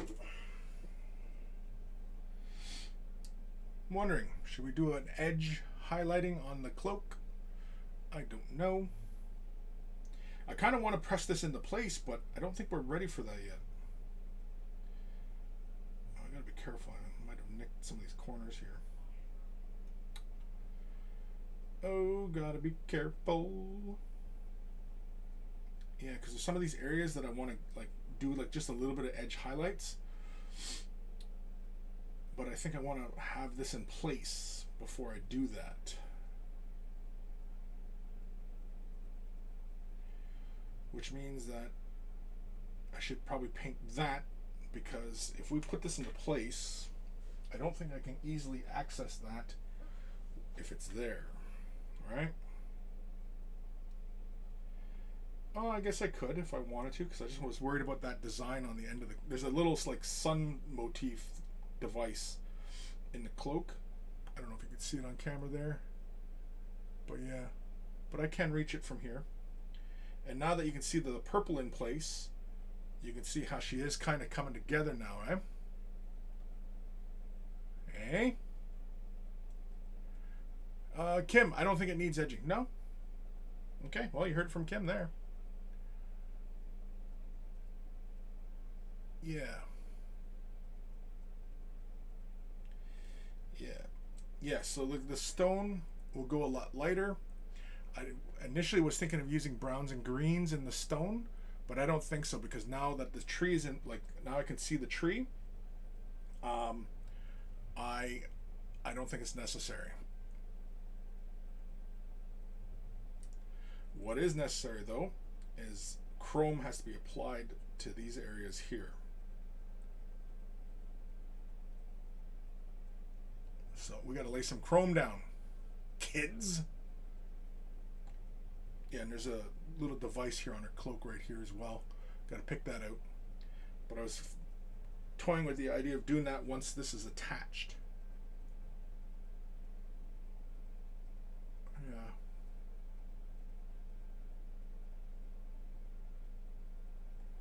She's starting to look pretty cool though, no? I think once the wings are in place, then we'll really have an idea what we're doing. It'll all start to come together then. But yeah, I think so.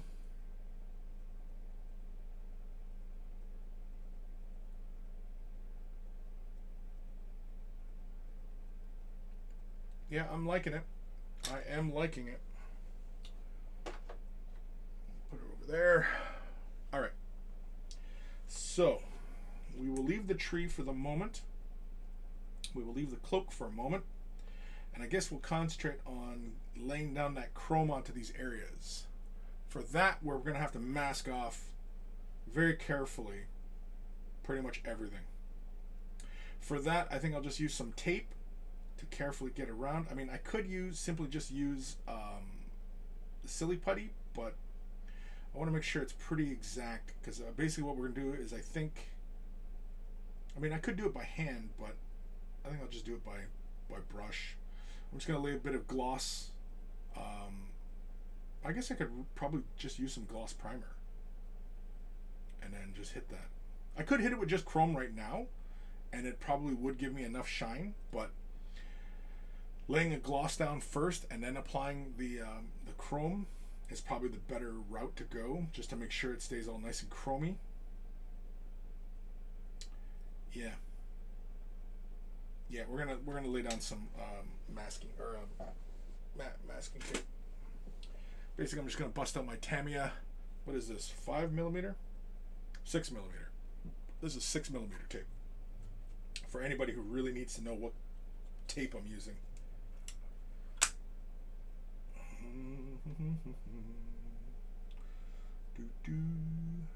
Now, let me see here. I guess I have to I'm gonna have to lay it a few times down here. Ugh. Yeah. Okay, you know what? I have to break this. There we go. Do this in behind the comet tail. Just like that. There we go. So I think what I'm going to use is my other masking tape to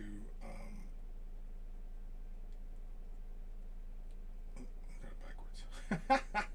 I'm trying to stick tape down with the sticky side up. Nice. Good job, Chris. Good job. Hold on here. There we go. Okay. Yeah, because we'll just carefully block off this stuff, and then we will probably just use putty or just some green painter's tape to carefully work the other sides. But I also have this other tape from Tamiya. It's 3mm. This is what, my 5mm? Yes, I'll use the 5mm. This stuff is, this stuff is for the curves. This is, hold on here. I'll show you guys in a sec. This is masking tape for curves. So, that's what we're going to use. It's just to get that belt line because it curves around like that. As soon as I can find the end. Here it is.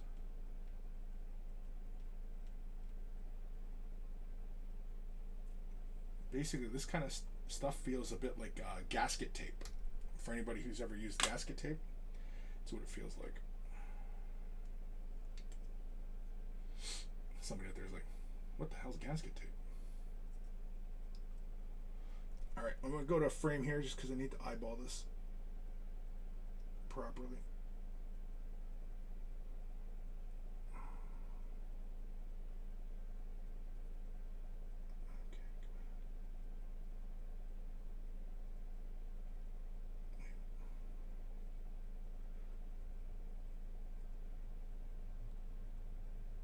Yeah, it almost feels like gasket tape.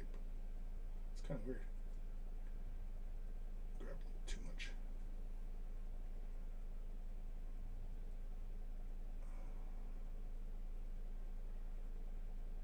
No. God dang it. It's such a small little area. I might even be better off just doing this by hand. I really don't feel it. Well, I guess it really doesn't matter if I did do it by hand. Screw it. Let's do it by hand then. Alright, I'm not going to bother masking this off. And just because this is kind of annoying me. It's just this little blade here. Let's pull this end off. Very, very carefully. I was going to use the airbrush, but I don't think it's necessary. I can just pretty much get away with using that, doing this by hand. If I make a boo-boo, well then I make a boo-boo. It's not the end of the world. just paint.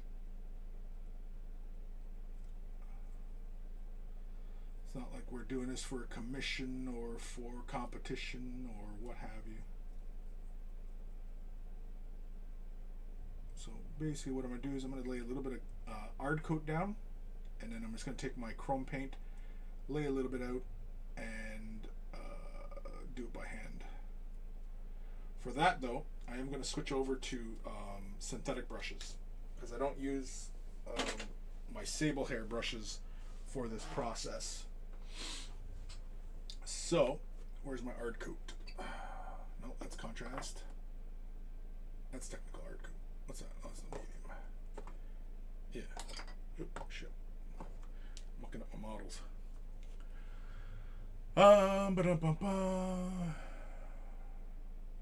Kim, did you see they made a new Black Templar dude? One more Space Marine. Is that the way it goes now? That they just make 1 or 2 characters for a chapter to revive it for people and expect them to fill out their army with all-round Primaris sculpts? Yeah, pretty much. I think so. Again, like I was talking Saturday. You know, like once they design it in CAD, they all they got to do is just rearrange the bits, right? So, you know, it's not, you know, it's not earth-shattering. And I think the reason why we don't get Eldar is because every Eldar unit is kind of distinctly different from each other, and so it's not easy to sculpt like a blank and then, you know, build on top of that. I don't know. I'm not part of the design process. It might be easy as hell. I have no idea. I'm basically talking out of my ass. Anyway, we're just grabbing some ard coat. It's a lot, obviously. Don't really need that much, but whatever. We're using ard coat just because the metallic sits on top of gloss far better. So just really quickly, just the dampness of the brush to thin the color out, because of the self-leveling quality properties of this medium. It should give us a slick surface, and the gloss or the chrome should sit right on top of this, no problem. Even though this is a water-based acrylic, this should be fine. In fact, I think didn't we apply this chrome on top of something already? Oh yeah, when we redid the sword, because we redid this what we had done on the sword. So here, yeah, we'll lay it right on here as well. There we go. Try not to lay it on too heavily. See that it's got a glossiness to it now. Okay, and that is what we want, because we are going to use chrome paint. Just slap it on.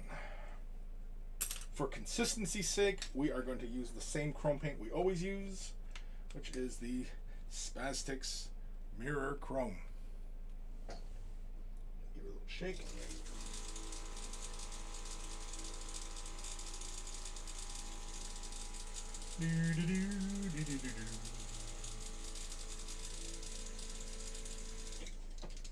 Alright, that's nice and thoroughly shook. You can see it all, just like the cloudiness of it moving around. It's really fun stuff. Use a hair dryer, make sure this is dry.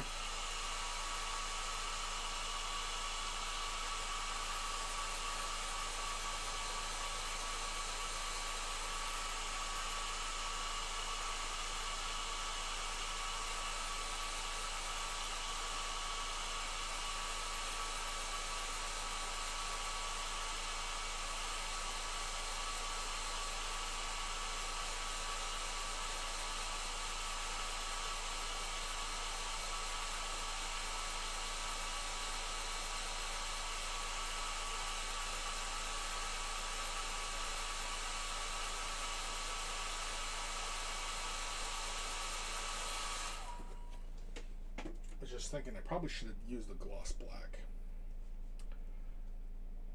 just because I may end up fighting with it to build it up. But,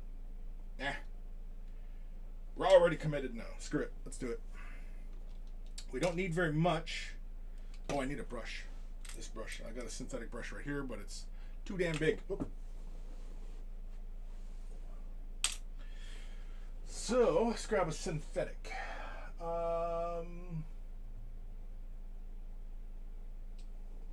Where is one of my small synthetics? I got this one right here. What is this? Volio? Army Painter. It is for hobby highlighting. Yeah, we're just going to use this synthetic brush right here. It's got a nice fine tip to it. Should do the job just fine.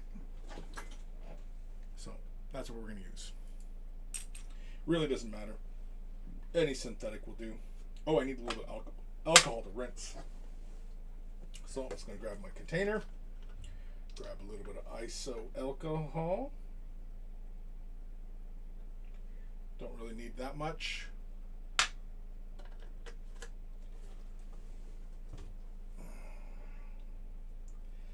Now, I have never worked with this by brush. At least I don't think I have. So I'm just going to reach inside the bottle. I don't really recommend that, but we're doing what we have to do. And so let's see here.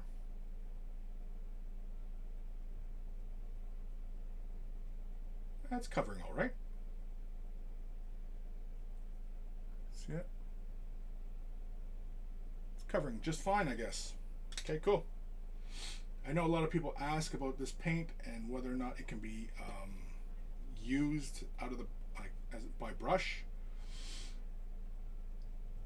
And I've often recommended, like, I don't see any reason why not. But I've never done it. And so I've never really been entirely confident in that answer. But right now, it is sitting on top here just fine.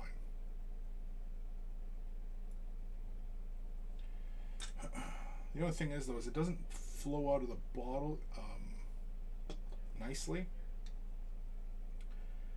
So, yeah.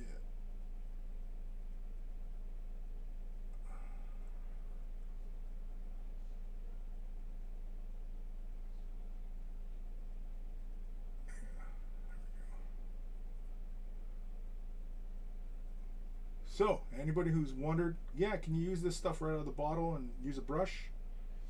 Yes, you can. And it sits on top of the surface just fine.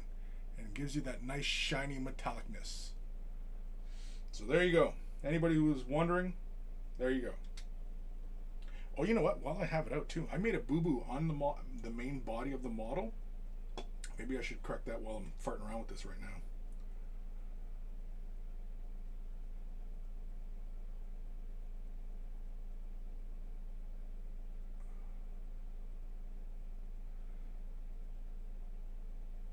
See, the part I've often recommended is that anybody who knows how to like lay a nice smooth base coat down should be able to do this no problem.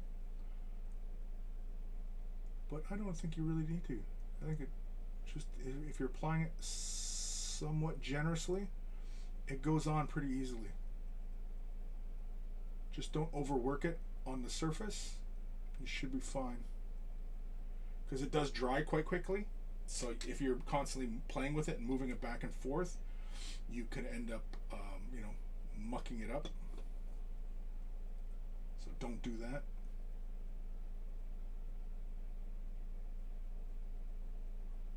But it is applying onto the model surface just fine.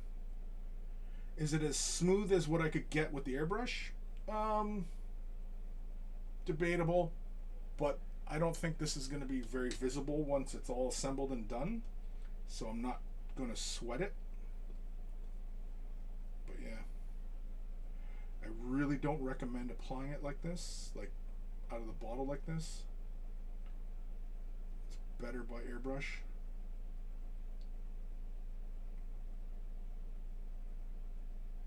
But for small touch-ups like this, I think it's just fine. Make sure I catch this edge just in case I looks once it's assembled. Yeah, that's actually fine right there. Bang, it's all chrome.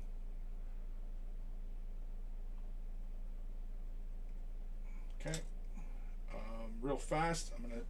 I made a boo-boo on the main body, not the body, but up here on the comet tail, closest to this gemstone. There's a little too much.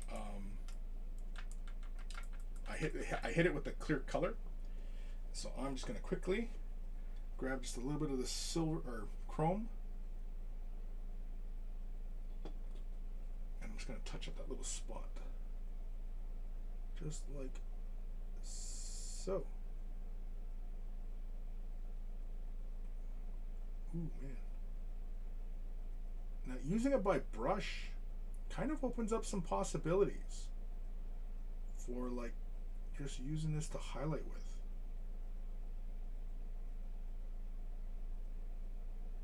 For anybody who's, you know, a little reluctant to use some highlighting. There we go. Yeah. It was just a little bit on the comet tail, on this comet tail on her waist. There was a little bit of purple on it. And now it's gone. Covered over. Beauty. So there you go, kids. You can use this stuff with a paintbrush, no problem. Just have some little alcohol and use synthetic brushes. You should be good. So there you go, kids. There we go. Cool. Cool, cool, cool. All right. So we got that chrome down. What time we at here? 2 hours streamed. Yeah. I think we're okay. We're doing okay.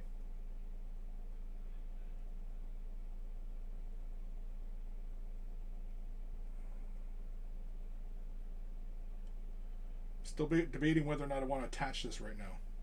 Is there any reason not to attach this?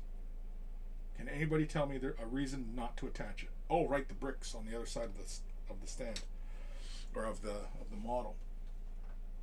Yeah, because we wanna get a uniform look here. Because if I put this in place now, it'll be a pain, you know, having that kind of matching up behind there, right?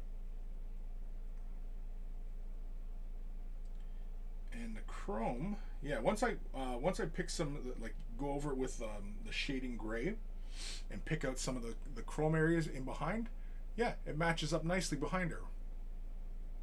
Yeah. Right.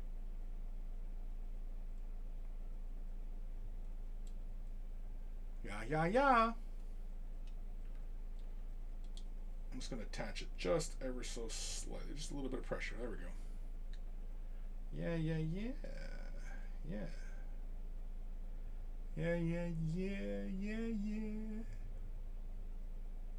Yeah, I'm liking it. Kim, I found that I like the Molotov Chrome much better with bristle brush rather than airbrush. Yeah, I think we talked about that before.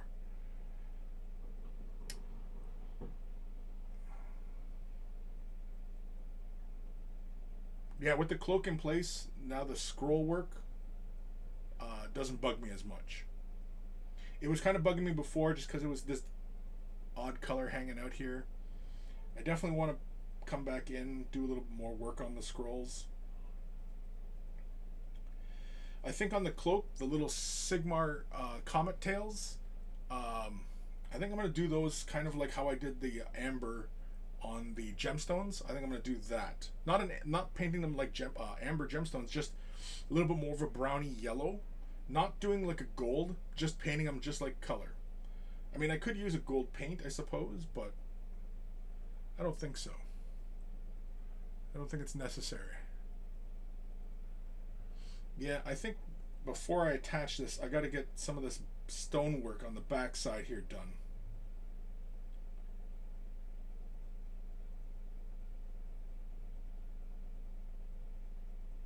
Oh, it's tempting just to put it into place and fix it and do it. Do it. But I'm glad the chrome looks like chrome. It matches up really nicely. I'm glad that works out. It's not aligned properly because, well, I just press fit it into place for the moment. But yeah. Oh, I want to attach it. I want to do it. I want to do it. Somebody stop me. Okay, so for next time, murder squirrel. What color should the murder squirrel be? I'm thinking more of like a reddy brown. But if anybody else got some fun ideas, let me know down below. Or if you're here right now. Or whatever. But I think we're going to stop right there. I want to thank you guys for tuning in today. Kim, she is looking pretty cool. I like it. I also go for the blue cloaks on mine when I painted them last week. Yeah. Well, this is not blue. This is purple. It's kind of hard to tell in the camera. Once there's pretty pictures and stuff like that, you'll see that it's because the color I used was Negroth Night. Right? That's the base color. So that should give you an idea of how it looks. It's very purple. On camera, doesn't look very purple. To the eye, very purple. Same with the blades. The blades look like there's a lot of blue in them, and it's not. It's purple. But yeah, I think we're having fun. We're having fun. We're almost to the wings. We are almost to the wings. My God, folks. And then she'll be done. I guess I should get the base ready, right? I guess once we get the stonework done, we can get to the doing the base. I don't know, what should we do for the base? Make it look all swampy with puddles and stuff? Would that be fun? Is that something people want to see? I don't know. Anyway, thank you for tuning in. I'll see you guys. I'm back Wednesday. Yeah, Wednesday. And we'll continue our work. There might be some more progress on her, just because I've been having a lot of fun with this model, that I've actually been doing some stuff off camera. I know I said I might stream it, but I've just been having fun. And when I'm painting for camera, it's just kind of, it's kind of a pain just trying to stay within, the frame here and make it interesting. Whereas, when I'm not on camera, I'm free to kind of just, be all over the place and paint it. So, yeah. Again, thank you guys for watching. I'll see you guys Wednesday or next time. And yeah, take care of your brushes. Dun dun dun dun dun dun dun dun. Dun dun dun dun dun dun dun dun. Dun dun dun dun. Dun dun. Dun dun dun. That's such crap theme music.